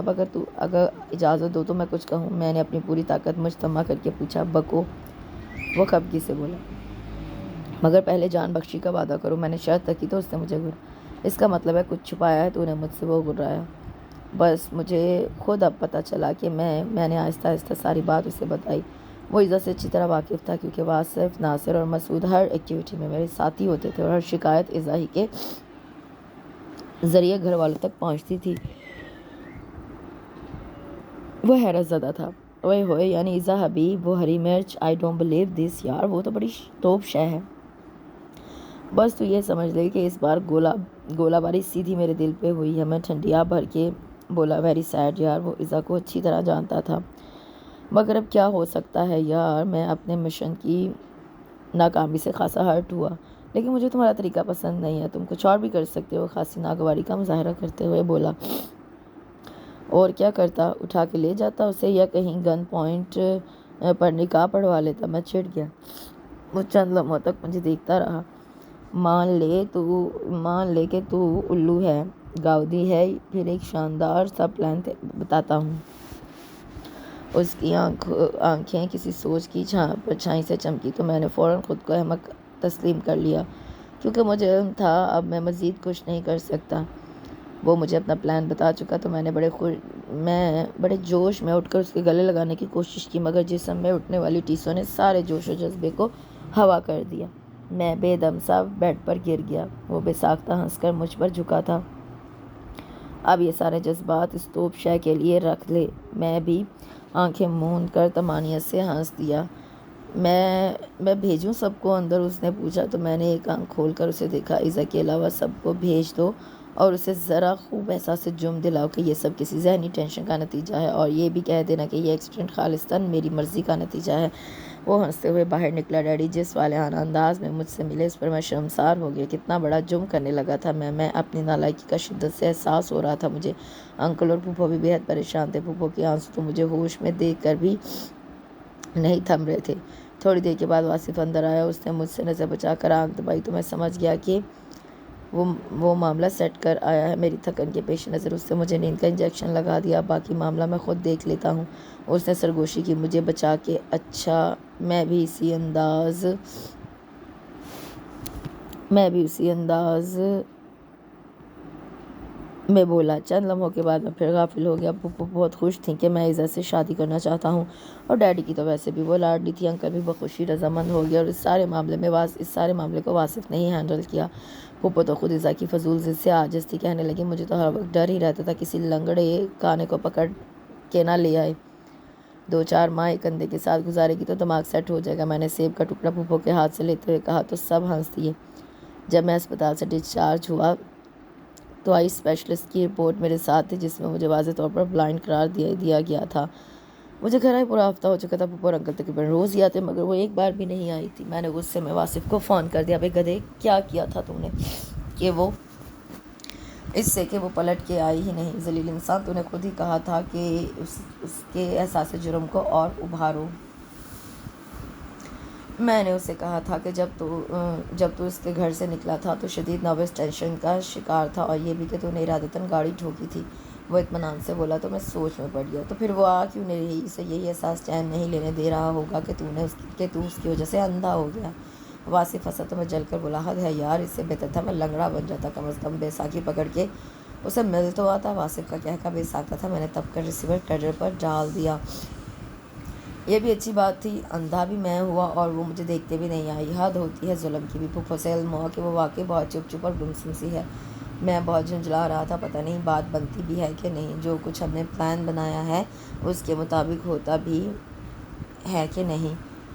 آفس جانا تو ویسے ہی طاق ہو چکا تھا۔ ڈیڈی میری حالت پر ہنستے تو میں خجل سا ہو جاتا، اور پھر جس دن وہ مجھے ملنے آئی مجھے خبر ہی نہیں ہوئی۔ میں لاؤنج میں صوفے سے ٹیک لگائے کارپیٹ پر نیم دراز اپنی پسندیدہ گلوکارہ کی آواز سے لطف اندوز ہو رہا تھا۔ ولید، اس کی حیرت و استعجاب سے بھری آواز میری سماعت سے ٹکرائی تو میں اچھل پڑا۔ بمشکل میں نے اپنے آپ کو ایک دم سے دیکھنے سے باز رکھا۔ ایک غلطی اب یہ ہوئی کہ میں نے کچے چوروں کی طرح فوراً ٹی وی آف کر دیا۔ خدا گواہ ہے میری ایسی حالت کبھی پہلے کسی لڑکی کے انتظار یا ملاقات کے وقت نہیں ہوئی تھی جیسے اس وقت ہو رہی تھی۔ وہ بڑی بےتابی سے آگے بڑھی اور گھٹنوں کے بل میرے پاس بیٹھ کر میرے دونوں ہاتھ اپنے نرم ہاتھوں میں جکڑ لیے۔ یہ تم نے کیا کر دیا ولی؟ وہ میرے ہاتھوں پر پیشانی ٹیک کر سسک اٹھی۔ مجھے نہیں یاد تھا کہ کبھی میں نے اسے روتے دیکھا ہو۔ اب اس سچویشن کے متعلق تو میں نے سوچا بھی نہیں تھا۔ میں امتحان میں پڑ گیا۔ میری نگاہ پر میرا قابو نہیں تھا۔ مجھے یہی سمجھ میں نہیں آ رہا تھا کہ آیا اس کو دیکھوں یا ادھر ادھر نظر دوڑاؤں۔ ابھی نیا اندھا ہوا تھا، اس لیے ذرا کنفیوژن کا شکار تھا۔ وہی جو قسمت میں لکھا تھا۔ میں نے اپنے لہجے کی خوشگواری کو بمشکل یاسیت میں ڈھالا۔ اس نے چہرہ اٹھایا تو وہ آنسوؤں سے تر تھا۔ میں گڑبڑا گیا۔ میری نظر بلا ارادہ ہی اس کی طرف اٹھ جاتی تھی اور میں خود پر کنٹرول کرنے میں مصروف ہو جاتا تھا۔ میری پوری کوشش تھی کہ میں خلا میں دیکھتا رہوں اور اس کے علاوہ ہر چیز میری توجہ کا مرکز ہو، جو بہرحال میرے لیے خاصا دقت طلب کام ثابت ہو رہا تھا۔ ولید، میرا مر جانے کو جی چاہ رہا ہے۔ میری ہمت نہیں پڑ رہی تھی کہ میں تمہارا سامنا کر سکوں۔ وہ رو رہی تھی۔ میں نے اپنے تئیں بہت افسردہ سی مسکراہٹ ہونٹوں پر پھیلائی۔ اس میں تمہارا کیا قصور؟ نہیں، اس نے شدت سے میری نفی کی۔ اس وقت تم بہت ٹینس تھے اور وہ واصف کہہ رہا تھا کہ تم نے جان بوجھ کر یہ ایکسیڈنٹ کیا ہے۔ اسے ٹھیک طرح سے بولا بھی نہیں جا رہا تھا۔ یہ تو خوشی کی بات ہے ایزا، تمہیں پرفیکشن پسند نہیں تھی نا؟ میں بہت سنگ دلی سے بولا تو وہ تڑپ اٹھی۔ خدا کے لیے ولی تم تو یوں مت کہو، میں نے تمہارے لیے کبھی ایسا نہیں سوچا پاپا اور امی کی طرح تم بھی مجھے ہی مجرم ٹھہرا رہے ہو، اور میں نے تو یہ تو نہیں کہا تھا کہ تم میرے معیار پر پورے اترنے کے لیے یوں جان کی بازی لگا دو۔ میں اندر ہی اندر بے حد حیران ہو رہا تھا۔ وہ جو بظاہر بہت سنگ دل اور اکھڑ سی نظر آتی تھی، اندر سے وہی تھی ایک رحم دل عام سی ہر کسی کی تکلیف پر تڑپ اٹھنے والی لڑکی۔ جو ہو رہا تھا وہ ہو گیا، اب لکیر پیٹنے کا کیا فائدہ، میں نے بہت سنجیدگی سے کہتے ہوئے اپنے ہاتھ اس کی گرفت سے چھڑائے جو اس کے آنسوں سے بھیگ گئے تھے۔ میں اٹھ کر کھڑا ہوا، پھر چند قدم چل کر جان بوجھ کر تپائی سے ٹکرا گیا۔ وہ بے ساختہ آگے بولی، میں بہت گلٹی فیل کر رہی ہوں، تو یوں دیکھنا میرے لیے سب سے بڑی سزا ہے۔ وہ میرا بازو پکڑ کر بھرائی ہوئی آواز میں بولی، مگر یہ اٹل حقیقت ہے۔ میں ایک آہ بھر کے بولا اور دونوں ہاتھ پھیلائے اندھوں کی طرح اپنے کمرے کی طرف بڑھا۔ وہ خود پر قابو نہیں پا سکی اور روتی ہوئی چلی گئی۔ میں نے اچھل کر مکہ ہوا میں لہرایا اور واصف کو فون کر کے اپنی کامیاب ایکٹنگ کی تفصیل بتانے لگا۔ اب وہ روزانہ میرے پاس آنے لگی تھی، اسے تمام کام چھوڑ کر بس میری دیکھ بھال شروع کر دی تھی۔ نیوز پیپر پڑھ کے سنانے سے لے کر مجھے ہر طرح سے مصروف رکھنے کی ذمہ داری اس نے سنبھال لی تھی۔ میں اندھوں کی ایکٹنگ کرتے ہوئے تنگ آ چکا تھا۔ میرا دل چاہتا تھا میں گاڑی ڈرائیو کروں، اسے لانگ ڈرائیو پر لے کر جاؤں، موویز دیکھوں، کتابیں پڑھوں، مگر وہ صبح سے شام تک میرے ساتھ رہتی اور مجھے کسی بھی حسرت کو پورا کرنے کا موقع نہیں ملتا تھا۔ وہ ابھی آئی نہیں تھی۔ میں نے اس موقع کو غنیمت جانا اور اپنے پسندیدہ ایکٹر کی انگلش مووی لگا لی۔ نورا سے میں نے کہہ دیا تھا کہ اذا تو فوراً مجھے اطلاع کر دے۔ نورا ہماری کافی پرانی ملازمہ تھی، اس لیے اس کو اس راز میں شریک کرنا ضروری تھا، کیونکہ اب سارا وقت میں اندھا بن کے تو گھر میں نہیں رہ سکتا تھا، اور نورا کبھی بھی پول کھول دیتی کہ چھوٹے صاحب 2 آنکھوں والے ہیں، اس لیے اسے اعتماد میں لے لیا گیا۔ اب نورا پتہ نہیں کہاں رہ گئی تھی۔ مجھے تب ہوش آیا جب اذا میرے سر پر کھڑی تھی۔ میں محویت سے کشتی دیکھ رہا تھا، جہاں کا تہاں رہ گیا۔ یہ مووی کس نے لگائی؟ اس کی آواز میں دنیا جہاں کی حیرت و بے یقینی چھپی تھی۔ میں نے سر گھما کر اسے نہیں دیکھا، فوراً خود کو سنبھال کر تیز اور تیکھے لہجے میں بولا، میں نے لگوائی ہے نورا سے۔ میں نہیں رہ سکتا اس منجمد ماحول میں، مجھے زندگی میں شور ہنگامہ چاہیے۔ دیکھ نہیں سکتا تو کیا ہوا، سن تو سکتا ہوں۔ وہ دھیرے سے میرے پاس بیٹھ کے، مجھے خدشہ سا محسوس ہوا کہیں جان تو نہیں گئی۔ اس نے میرے بازو پر ہاتھ رکھا۔ کتنی ہی دیر خاموشی کے بعد وہ بولی، ولید، کیا تم مجھ سے شادی کرو گے؟ اوف، میں چکرا کر رہ گیا۔ اس نے بات کی تھی یا دھماکہ؟ میں یک لخت سیدھا ہو بیٹھا، یوں لگا جیسے کچھ غلط سنا ہو۔ دل پہلو میں پھڑپھڑا گیا۔ اب یہ سب فضول باتیں ہیں اذا، میں نے اندر کی خوشی کو بمشکل دبایا اور سپاٹ انداز میں کہا، ولی مجھے کوئی فرق نہیں پڑتا پہلے اور اب سے۔ وہ بہت جذباتی انداز میں بولی۔ میں 2 ٹوک انداز میں بولا، مگر مجھے یاد پڑتا ہے کہ پہلے جب میں نے یہ بات کی تھی تو تب تمہیں سہارا دے سکتا تھا، اب تو مجھے خود سہارے کی ضرورت ہے۔ اندر سے ڈر بھی رہا تھا کہ کہیں وہ بدل ہی نہ جائے۔ ولی پلیز مجھ سے شادی کر لو، تم ابھی بھی بالکل پرفیکٹ ہو میرے لیے، اور میں تمہاری آنکھیں بنوں گی۔ وہ اسی انداز میں بولی۔ میرا دل سینے میں کبوتر کی طرح چکپھیریاں کھانے لگا۔ یہ بہت مشکل ہے اذا، بالکل ناممکن۔ میں بے لچک انداز میں بولا، کوئی بات ناممکن نہیں ولید، اور میں نے امی سے بات کر لی ہے، وہ فیصلہ کن انداز میں بولی۔ اس کی نگاہ میرے چہرے پر تھی اور میں بالکل سامنے دیکھنے پر مجبور تھا۔ آنکھوں کی نعمت ہوتے ہوئے اندھے پن کی ایکٹنگ کرنا بہت مشکل کام تھا، اور میں تو ایکٹنگ میں زیرو تھا۔ پتہ نہیں کیسے بھرم قائم تھا، ورنہ اذا جیسی ذہین لڑکی کو یوں بیوقوف بنانا اور دھوکہ دینا ناممکن تھا۔ معاملہ ہی اس قدر سنگین تھا کہ وہ کنفیوز ہو گئی۔ اوپر سے بڑوں کے رویے نے اسے دماغ پر زور ڈالنے کی مہلت ہی نہیں دی تھی۔ کیا بات کر لی ہے امی سے؟ میں نے آستگی سے پوچھا تو اس نے میرا ہاتھ دونوں ہاتھوں میں جکڑ کر نرمی سے دبایا اور سر جھکا کر بولی، یہی کہ میں تم سے شادی کروں گی، اور وہ بالکل راضی ہیں۔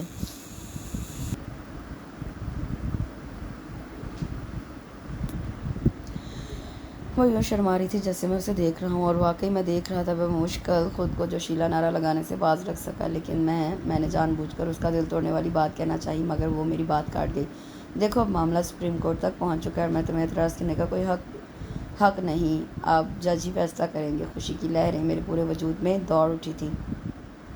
کتنی آسانی سے وہ میری ہو رہی تھی۔ اب تو یہ سب آسان ہی لگ رہا تھا۔ رات کو میں نے واصف سے فون پر بات کی اور بڑے تفاخر سے اسے سب کچھ بتا دیا، اور اس نے مبارکباد دینے کے بعد کہا، ویسے یار تو صرف ہمدردی سے مطمئن ہو جائے گا کیا؟ اس کی بات پر میں الجھ گیا۔ مجھے سمجھ نہیں آئی کہ وہ کیا کہہ رہا ہے۔ کیا مطلب یہ کہ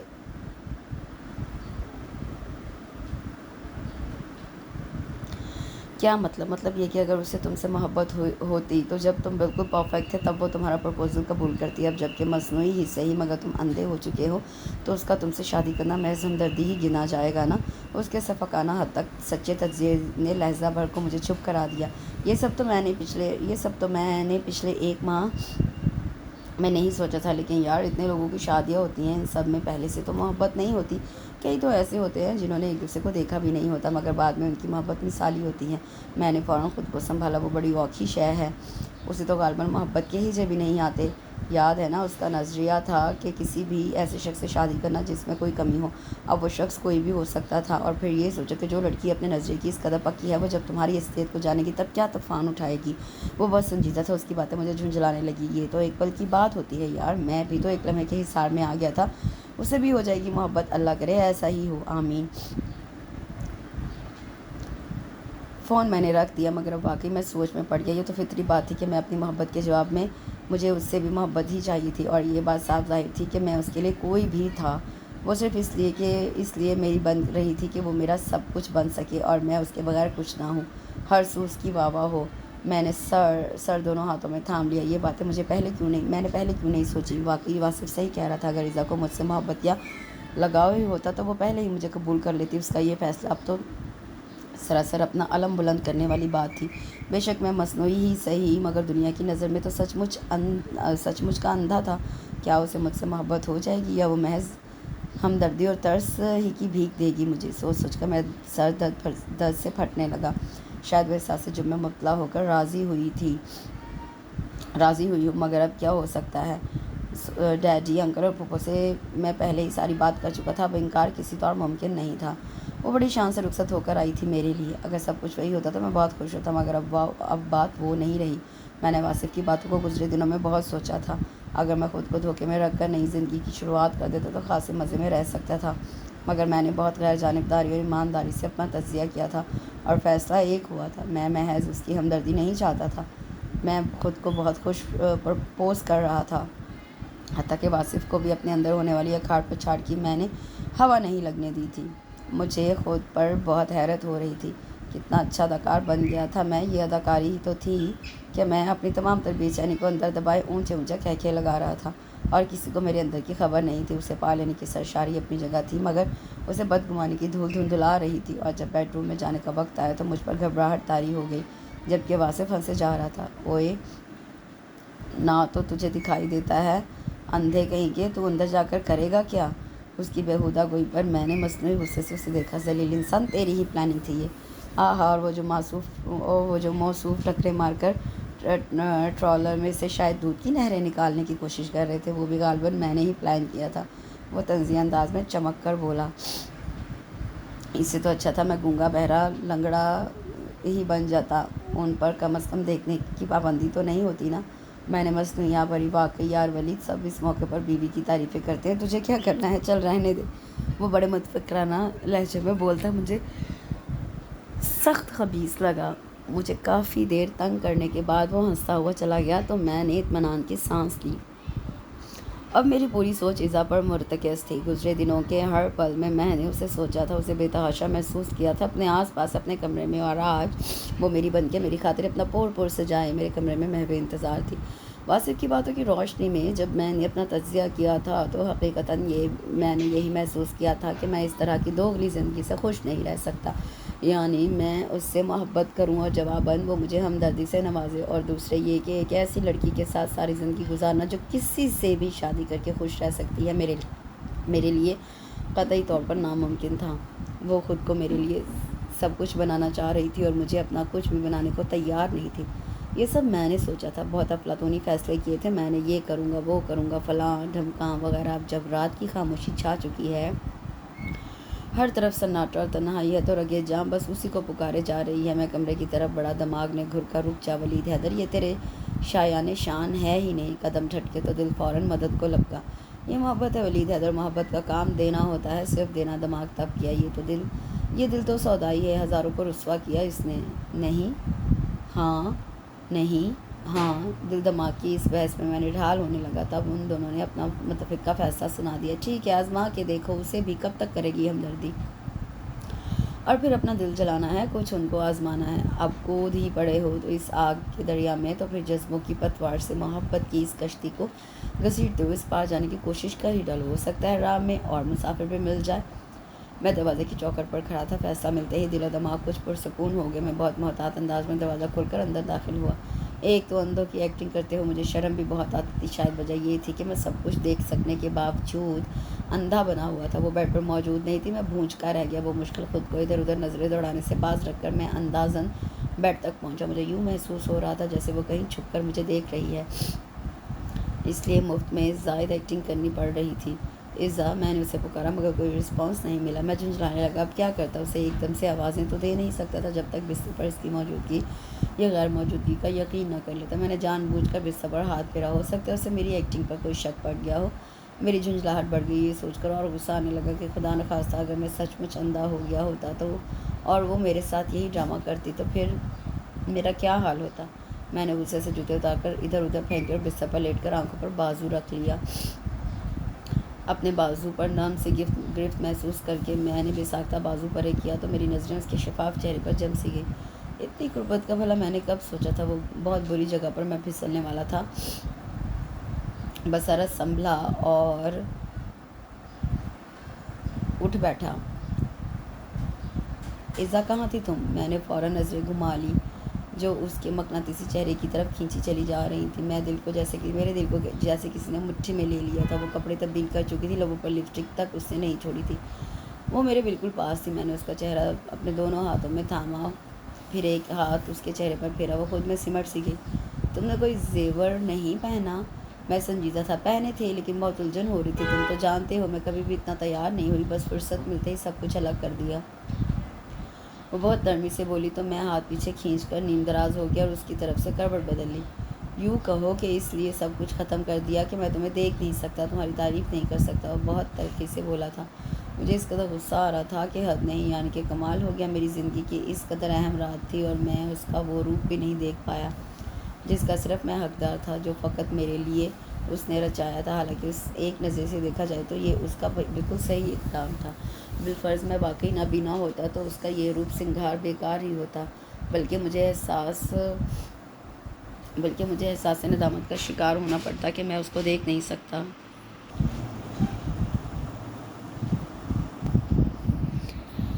کیونکہ میں جانتی ہوں تمہیں میری تعریف کے لیے میرے سنگھار کی ضرورت نہیں ہے۔ وہ رومانیت بھرے لہجے میں بولی۔ اگر میں ٹھیک ہوتا تو تم کبھی یوں نہ کرتی، میں نے خفگی سے کہا۔ تبھی میں نے اپنی پشت پر اس کا نامت پرتپش بوجھ محسوس کیا۔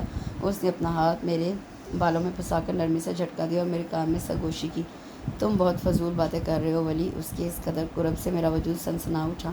میں نے بصارت کروٹ بدلی تو وہ میری باہوں میں آ گئی۔ اب اس کے سٹ پٹانے کی باری تھی۔ اگر میرے اندھے پن کی ایکٹنگ کو الگ کر کے دیکھا جائے تو میری زندگی اس قدر زبردست اور خوشگوار ہو گئی تھی کہ بس وہ میرے لیے نشہ بن کے رہ گئی تھی۔ مگر اب اس اداکاری سے میں تنگ آنے لگا تھا۔ اس کی وجہ سے میرا بہت نقصان ہو رہا تھا۔ میرا ہانی مون ٹرپ کینسل ہو گیا تھا۔ میں بس گھر میں قید ہو کر رہ گیا تھا۔ یہ تو بڑی بڑی باتیں تھیں۔ ان کے علاوہ جو نقصان تھا وہ یہ کہ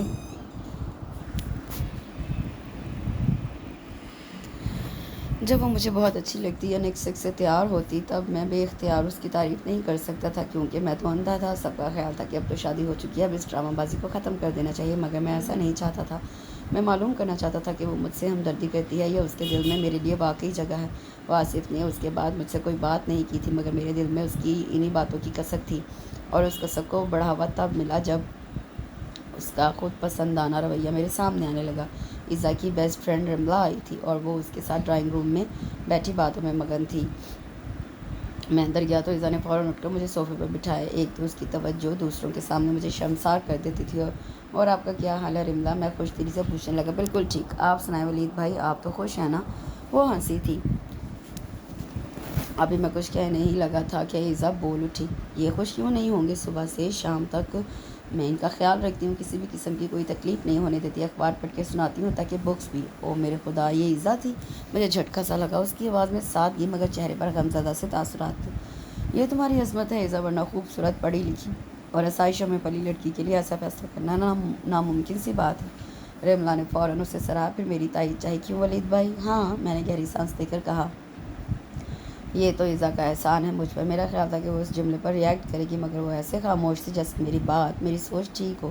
اس کے بعد میں اس کی ہر بات نوٹ کرنے لگا۔ وہ ایسے بات کر رہی تھی جیسے اس کے بغیر میں کچھ بھی نہیں ہوں، اور وہ مجھے نہ اپناتی تو میرا پتہ نہیں کیا ہوتا۔ تو کیا واصف واقعی سچ کہہ رہا تھا؟ میرے دل کو جیسے کوئی دھیرے دھیرے کچل رہا تھا۔ وہ کہہ رہی تھی ان کی خاطر تو میں امی کی طرف بھی نہیں جاتی اب، اور گھر میں ہے ہی کون جو ان کی دیکھ بھال کرے۔ اس کی آواز اور لہجہ بالکل عام سا تھا، سب تاثرات اس کے چہرے پر تھے، شاید اس لیے کہ میں اس کی دانست میں اندھا تھا۔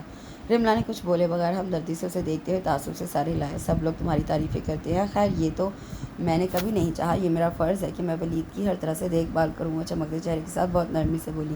میرے اندر حبس بڑھنے لگا، گھٹن حد سے زیادہ محسوس ہوئی تو میں اٹھ گیا ہوں۔ یہ کیا ہو گیا؟ ایزا ایسی تو نہیں تھی، اور پھر میں تو اس کا دوست تھا اور اب شوہر ہوں۔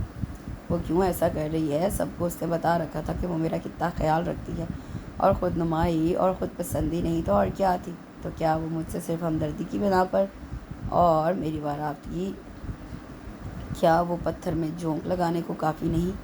میں باتھ روم سے نکل کر بستر پر آیا، کن اکھیوں سے میں نے دیکھا وہ سنگل صوفے پر بیٹھی کسی میگزین میں مگن تھی۔ 10 بج رہے تھے، میں بستر پر نیم دراز ہو گیا۔ ایزا کہاں ہو؟ میں نے حسب معمول آنکھیں مولتے پوچھا۔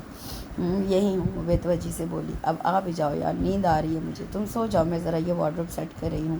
اس کے جواب پر میرا دماغ گھوم گیا۔ میں نے بے ساختہ آنکھیں کھول کر دیکھا تو وہ بدستور میگزین میں گم تھی۔ کتنا دل کو چیر دینے والا احساس تھا۔ وہ کیا کر رہی تھی میرے ساتھ؟ میں گھبرا کر اٹھ بیٹھا اور سر دونوں ہاتھوں میں تھام لیا۔ آر یو آل رائٹ ولید؟ وہ فوراً میرے پاس آ کر میرے شانے پر ہاتھ رکھ کر لہجے میں پریشانی سمو کر بولی۔ میرا دل چاہ رہا تھا کہ اس کا ہاتھ چٹک دوں، مگر میں نے ایسا نہیں کیا۔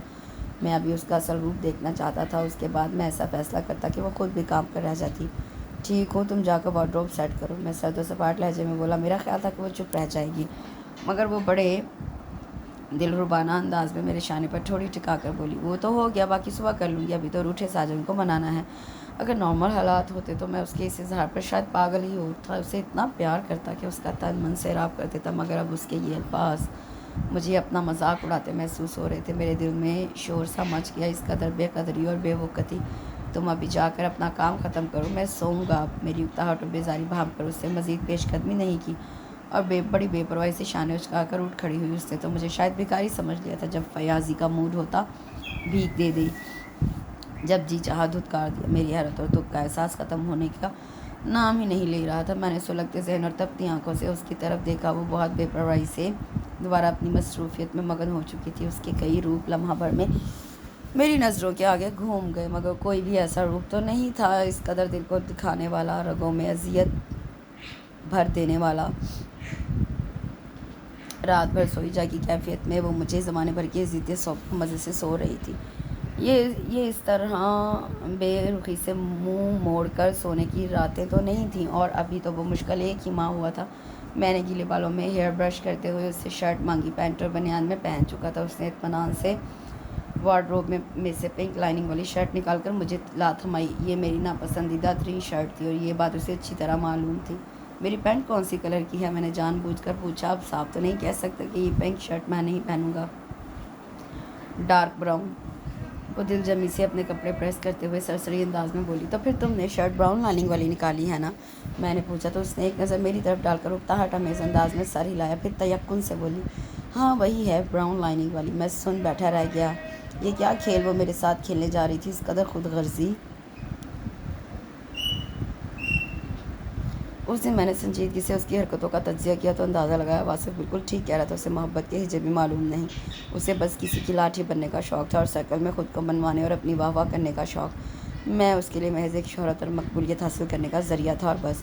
میرا دل بالکل خالی ہو گیا تھا۔ اس کے لیے میرے دل میں نہ تو محبت رہی تھی اور نہ نفرت۔ یہ سب میرا قصور تھا۔ میں شروع دن سے اس کے نظریے سے واقف تھا، اس کے باوجود میں اس آگ میں کود پڑا۔ واصف نے مجھے اچھی طرح خبردار کیا تھا کہ اس جذباتی اقدام کے بعد میرے ساتھ کیا ہوگا، مگر میں تو بس اسی ایک پل کے حصار میں گھرا اس کو پانے کی تگ و دو میں مصروف تھا۔ جب ہم کسی حادثے کا شکار ہوتے ہیں، کسی دکھ کے حصار میں، اور ہمیں علم ہو کہ آج دکھ ہے کل سکھ ہوگا، اسے زندگی گزارنا آسان ہو جاتی ہے، اسی آس میں دکھ کا احساس کم ہو جاتا ہے۔ مگر جب علم ہو جائے کہ ہمیشہ اسی دکھ اسی حادثے کے نتیجے کو بھگتنا ہی ہمارا نصیب ہے، تو پھر ایک احساس بھاری لگنے لگتی ہے، زندگی گھسیٹ کر گزارنا پڑتی ہے۔ ہر دن اس قدر یکسانیت لیے ہوتا ہے کہ زندگی گزرنے کا احساس ہی نہیں ہوتا، اور زندگی تو تھرل کا نام ہے۔ میں اگر چاہتا تو شادی والے روز ہی اسے اپنے ڈرامے سے متعلق بتا سکتا تھا، مگر میں صرف یہ چاہتا تھا کہ وہ روئے، پچھتائے۔ مگر اب میں پچھتا رہا تھا۔ اس نے تو فرینڈشپ تک کا خیال نہیں کیا تھا۔ وہ مجھے اپنا دوست کہتی تھی، مگر اب تو مجھ پر سب واضح ہو گیا تھا۔ وہ صرف خود کو عظیم بنانا چاہتی تھی، اور یہ میری بے وقوفی تھی کہ میں لا علمی میں ہی صحیح مگر اس کا ساتھ دے رہا تھا۔ میری غلطی تھی کہ میں نے اسے جانچے بغیر اس کی شکل و صورت کو جمع کر کے اپنے اندازے سے ضرب دی اور اس کی شخصیت نکالی۔ اس کی اصل شخصیت تو وقت اور تجربے نے مجھے دکھائی تھی۔ میں اس قدر بھرا ہوا تھا کہ بس اب ذرا سی ٹھیس لگنے کی دیر تھی۔ پچھلا ایک ہفتہ میں نے اس قدر سوچ کر گزارا تھا کہ میں خود پاگل ہو جانے کے خوف سے گھبرا اٹھا۔ میرے اعصاب اس قدر کشیدہ اور دماغی حالت اس قدر منتشر تھی کہ مجھے خوف آنے لگا کہ کہیں میں اس حالت میں کوئی جذباتی سنگین فیصلہ نہ کر دوں۔ اور وہ بالکل مطمئن و خوش باش تھی، ہمیشہ کی طرح۔ ایک ہفتے سے میں اس کی طرف سے مکمل بے اعتنائی اور بے پرواہی برت رہا تھا، مگر اسے کوئی احساس نہیں تھا۔ اور آج پورے ایک ہفتے کے بعد میں نے اسے پکارا تھا۔ ایزا وہ فلور کشن پر نیم دراز فیشن میگزین میں مگن تھی، اور میں سامنے صوفے پر بیٹھا تھا۔ ابھی تھوڑی دیر پہلے پھپھو اور انکل ہو کر گئے تھے اور ڈیڈی کے ساتھ لمبی میٹنگ ہوئی تھی۔ مجموعی طور پر آج کا دن اچھا گزرا تھا۔ وہ میری دوسری آواز پر اس نے سر اٹھائے بغیر کہا، بے توجہی سے کہا تھا۔ میں بمشکل اپنا غصہ ضبط کیا۔ ایزا میں تمہیں بلا رہا ہوں، یہیں ہوں نا میں؟ بولو کیا بات ہے؟ اب کی بار اس نے میگزین بند کر کے میری طرف دیکھتے ہوئے رساں سے کہا، ایزا تم مجھ سے اکتا تو نہیں گئی؟ میں نے بے اختیار پوچھا تھا اور میرے لہجے میں پتہ نہیں نمی کہاں سے آ گئی۔ میں خود حیران رہ گیا، کیونکہ پچھلے دنوں میں نے اپنے تئیں دل کو فولاد بنا چکا تھا۔ یہ کیسی باتیں کرنے لگے ہو ولی؟ وہ بڑی خفگی سے بولی اور اٹھ کھڑی ہوئی۔ ایزا تیر وہ تکلیف دیتا ہے جو دل میں گڑا رہ جائے اور چیر کر نکل جائے، وہ تو اذیت و تکلیف سے نجات دلا دیتا ہے، اور تمہارا رویہ میرے دل میں گڑ کے رہ گیا۔ میں رنجیدگی سے بولا تو وہ استعجاب کے مارے مجھے دیکھتی رہ گئی۔ میں اٹھ کر 2 قدم اس کی طرف بڑھا۔ تم کیا سمجھتی ہو کہ میں اندھا ہوں تو مجھے کچھ پتہ نہیں چلتا؟ نہیں ایزا حبیب، میں آنکھوں کا اندھا ہوں، عقل کا نہیں۔ مجھے سہارا دے کر جس طرح تم نے واہ واہ سمیٹی ہے، اس پر میں واقعی واہ واہ کرنے کو جی چاہتا ہے، لیکن تم میری نظروں میں بہت چھوٹی ہو گئی ہو ایزا، ان لڑکیوں سے زیادہ گری ہوئی جن سے میں فلرٹ کرتا تھا اور جو حد سے زیادہ آزادی سے لڑکوں سے میل ملاپ رکھتی ہیں۔ میں اس قدر اشتعال میں تھا کہ جو منہ میں آیا کہہ گیا، مگر اس نے چند لمحے ہی میری بات سنی، پھر اس کی برداشت جواب دے گئی تو وہ چلا اٹھی، بکواس مت کرو ولید، گرے ہوئے تو تم ہو جو میرے متعلق ایسی گھٹیا اور نیچ بات کر رہے ہو۔ حقیقت ہمیشہ تلخ ہوتی ہے۔ میں سلگ اٹھا، ظاہر اسی کے سامنے ہوا جاتا ہے جو خود فیئر گیم کھیلنے کا عادی ہو۔ میں خود پر قابو پا کر اب بڑے اطمینان سے بولی تو میں نے آگے بڑھ کر وحشیانہ انداز میں اس کو شانوں سے جکڑ لیا اور اس کی آنکھوں میں آنکھیں ڈال کر غراہٹ امیز لہجے میں کہا، دھوکہ تم نے دیا ہے مجھے، میں نے تم سے محبت کی تھی ایزا۔ اس نے مجھ سے نظریں نہیں چرائی بلکہ چند لمحے یوں ہی میری آنکھوں میں دیکھتی رہی۔ اس کا تنفس تیز ہو رہا تھا اور پھر اگلا لمحہ میرے لیے بہت حیران کن تھا۔ وہ جو دوسروں کو تڑپانے میں کمال رکھتی تھی، اپنے ہاتھوں میں منہ چھپا کر رو دی۔ میں لب بھیج کر رہ گیا، پھر میں نے دانت کچکچا کر کہا، یہ ڈرامے بازیاں مت کرو میرے سامنے۔ میں نے اس کا وہ روپ دیکھا تھا جو اب اس ڈرامے کا اثر مجھ پر اثر نہیں ہو رہا تھا۔ ڈرامہ باز تو تم ہو ولی، وہ اچانک چیخ کر بولے، میرے ہاتھوں کو جھٹک کر پیچھے ہٹی۔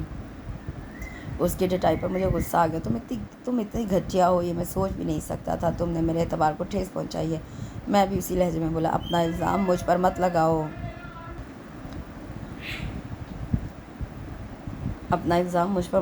میں نے تمہیں چاہا تھا ولید، وہ آستینوں سے آنسو پوچھتے ہوئے پورے احتجاج لہجے میں بولی، مگر میں اس کے چکر میں آنے والا نہیں تھا۔ تم نے جو کچھ میرے ساتھ کیا ہے اس کے بعد مجھے یہ سوچ کر ہی شرم آتی ہے کہ میں نے تم سے محبت کی تھی۔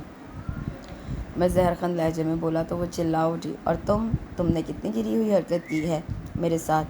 میں اول روز ہی جان گئی تھی کہ تم بالکل ٹھیک ہو۔ جس طرح کی ایکٹنگ تم نے اس 1.5 ماہ میں کی ہے وہ میرے لیے نئی بات نہیں۔ تم اسکول اور کالج کے زمانے میں بھی ایسی فضول ایکٹنگ کرتے تھے کہ سب کو پتہ چل جاتا تھا کہ یہ ایکٹنگ ہے، اور پھر اندھوں کو نہ تو میں نے کبھی ایکشن فلم سے محظوظ ہوتے دیکھا اور نہ ہی تمہاری طرح وہ ملکہ موسیقی کے حسن و خوبصورتی میں کھوئے ہوتے ہیں۔ اس کی جارحانہ گفتگو نے میرے اعتماد اور سب سے بڑھ کر ذہنی خلفشار اور طیش کو اڑنچھو کر دیا۔ میں بھول گیا تھا کہ میری پھپھو کی یہ بیٹی اکلوتی ہونے کے ساتھ ساتھ ذہین بھی ہے۔ خوبصورت بیویوں کے شوہر عموماً بیوقوف ہوتے ہیں۔ میرے دماغ میں کہیں پڑا ہوا جملہ لہرایا تو میں سر جھٹک کر خود کو ذرا سنبھالنے لگا۔ وہ تیزی سے وارڈروب کی طرف بڑھی، اور اب میں مزید برداشت نہیں کر سکتی، اس نے دانت پیس کر کہتے ہوئے ہینگرز پر لٹکتے ہوئے کپڑے بیڈ پر پھینکنے شروع کر دیے۔ میں جیسے جھرجھری لے کر بیدار ہوا، فوراً آگے بڑھ کے میں نے وارڈروب بند کر دی۔ وہ گرائی، پیچھے ہٹو۔ میں اس کے اشتعال کو نظر انداز کرتے ہوئے بڑی ملامت سے بولا، تم یہاں سے کہیں نہیں جاؤ گی۔ میرا لہجہ ایک دم محبتوں سے بوجھل ہو گیا تھا۔ اس نے شعلہ وار نظروں سے میری طرف دیکھا اور طنزیہ اور استہزائیہ لہجے میں بولی، میں نہیں جا رہی، یہ تمہارے کپڑے ہیں، جانا تم کو ہے۔ اس کے الفاظ پر میں نے سٹ پٹا کر دیکھا تو بستر پر واقعی میری شرٹس اور سوٹ بکھرے ہوئے تھے۔ میں خجل سا ہو کر سر کھجانے لگا۔ وہ بہت ناراض تھی۔ مجھے اپنے کہے ہوئے الفاظ پر ندامت ہو رہی تھی، مگر میں جانتا تھا وہ فقط ندامت سے بات نہیں بننے والی۔ میں نے اسے دھکیل کر اس کی پشت وارڈروب کے دروازے سے لگا دی اور اس کے دائیں بائیں ہاتھ جما کر اسے گھونے لگا۔ اس سب میں تمہارا قصور ہے، اگر تم بات کلیئر کر دیتی تو یہ نوبت نہ آتی۔ میں نے سارا الزام اس پر ڈال کر خود کو بچا لیا، مگر وہ میری طرف متوجہ ہی نہیں تھی۔ دیکھو وہ سب بکواس میں نے ذہنی ڈسٹربنس کی وجہ سے کر رہا تھا، ورنہ تم سے کبھی بھی ایسی بات نہیں کر سکتا۔ آئی نو تم اسی وجہ سے ناراض ہو، لیکن یہ سب تمہارا قصور ہے۔ میں نے اس کی آنکھوں میں جھانکنے کی کوشش کی تو حیران رہ گیا۔ اس کی آنکھوں میں نمی تیر رہی تھی۔ میں بے قرار ہونے لگا۔ ایزا رو مت۔ میں نے اسے باہوں میں لیا تو وہ رو دی۔ جی چاہتا ہے ساری عمر تم سے بات نہ کروں۔ اگر واصف مجھے خبردار نہ کر چکا ہوتا تو اس 1.5 ماہ میں تمہیں یوں دیکھ کر مر گئی ہوتی۔ وہ بھرائی ہوئی آواز میں بولی۔ اوہ، میں نے گہری سانس لی۔ تو تمہیں واصف نے بتایا ہے؟ میں نے اسے سامنے کیا۔ پہلے میں نے تمہیں 2-3 دفعہ مووی دیکھتے ہوئے دیکھا اور اس کے بعد میں نے واصف کی کھنچائی کی۔ اس نے سوچا شاید تمہارا پول کھل گیا، اس لیے خود ہی اس نے ساری بات کلیئر کر دی۔ وہ سو کرتی میرے دل میں اترتی جا رہی تھی۔ وہ دھیرے دھیرے بولنے لگی، اور تب میں نے سوچا کہ تم واقعی مجھے چاہتے ہو، اور شاید مجھے کوئی ادھورا انسان تو مل جاتا، مگر پتہ نہیں وہ مجھ سے محبت کرتا یا میری محبت کو احسان اور ہمدردی سمجھ کر بس سمجھوتے میں زندگی گزار دیتا۔ اور وہ تمہارا جو نظریہ تھا اس کا کیا ہوا؟ میں نے اس کے بالوں کی آوارہ لٹ کو اس کے کان کے پیچھے اڑستے ہوئے شرارت سے پوچھا۔ بس تمہاری فرینڈز ختم ہوئی تو میرا نظریہ بھی۔ وہ لب دانتوں میں تلے دبا کر رہ گئی۔ میرا دل خوشی سے معمور ہو گیا۔ اوف، تم پہلے سے مجھے چاہتی تھی، اور پاگل لڑکی، اگر میں سچ مچ اندھا ہو جاتا تو؟ میں تو پاگل ہی ہوا تھا اس کی دھوکہ دہی پر۔ میں کیوں اقرار کرتی؟ وہ تمہاری پریاں تو تھیں۔ وہ مسکرائی تو میں مخمور ہونے لگا۔ تم جانتی تھی کہ میں دیکھ سکتا ہوں۔ تم ہمیشہ سے کریکٹر وائز مشکوک رہے ہو، اور مجھے دیکھ کر تمہاری آنکھیں چمک جاتی تھیں۔ مجھے ڈریس اپ دیکھ کر تمہاری آنکھوں میں ستائش اتر آتی تھی۔ یہ تو بیوقوف بھی۔ وہ اپنا جملہ ادھورا چھوڑ کر ہنسی تو میں نے مسکراہٹ دباتے ہوئے جھک کر اس کی آنکھوں میں جھانکا۔ تو میری آنکھیں تمہیں دیکھ کر چمکتی ہیں۔ میرے انداز پر وہ سٹ پٹا کر مجھے دیکھنے لگی، پھر میری شرارت سمجھ کر اس نے اپنا سر میرے بازو پر ٹکا دیا۔ میرے دل میں انبساط و اطمینان کی لہریں دوڑ گئی۔ میں نے نرمی سے اس کے بالوں کو سہلایا اور بے حد سنجیدگی سے بولا، میں تم سے ایکسکیوز نہیں کروں گا ایزا، کیونکہ میں نے غصے میں ہی صحیح مگر جو الفاظ استعمال کیے ہیں وہ یوں زبانی کلامی معافی کے قابل نہیں ہیں۔ اس کے لیے تو مجھے عملی تم سے، اور پھر میرے جملے کے ختم ہونے سے پہلے وہ میری بات سمجھ کر جس طرح بدک کر مجھ سے دور ہٹی، اس پر میں بے اختیار ہنسا چلا گیا۔ اس کے ساتھ ہی اس بہت ہی خوبصورت سی مزیدار سی سٹوری کا اختتام ہوتا ہے۔ کمنٹ سیکشن میں مجھے ضرور بتائیے گا کہ آپ کو یہ ناول کیسا لگا۔ کل انشاءاللہ ایک نئے ناول کے ساتھ حاضر ہوں گی۔ دعاؤں میں یاد رکھیے، اپنا بہت سا خیال رکھیے۔ اللہ حافظ۔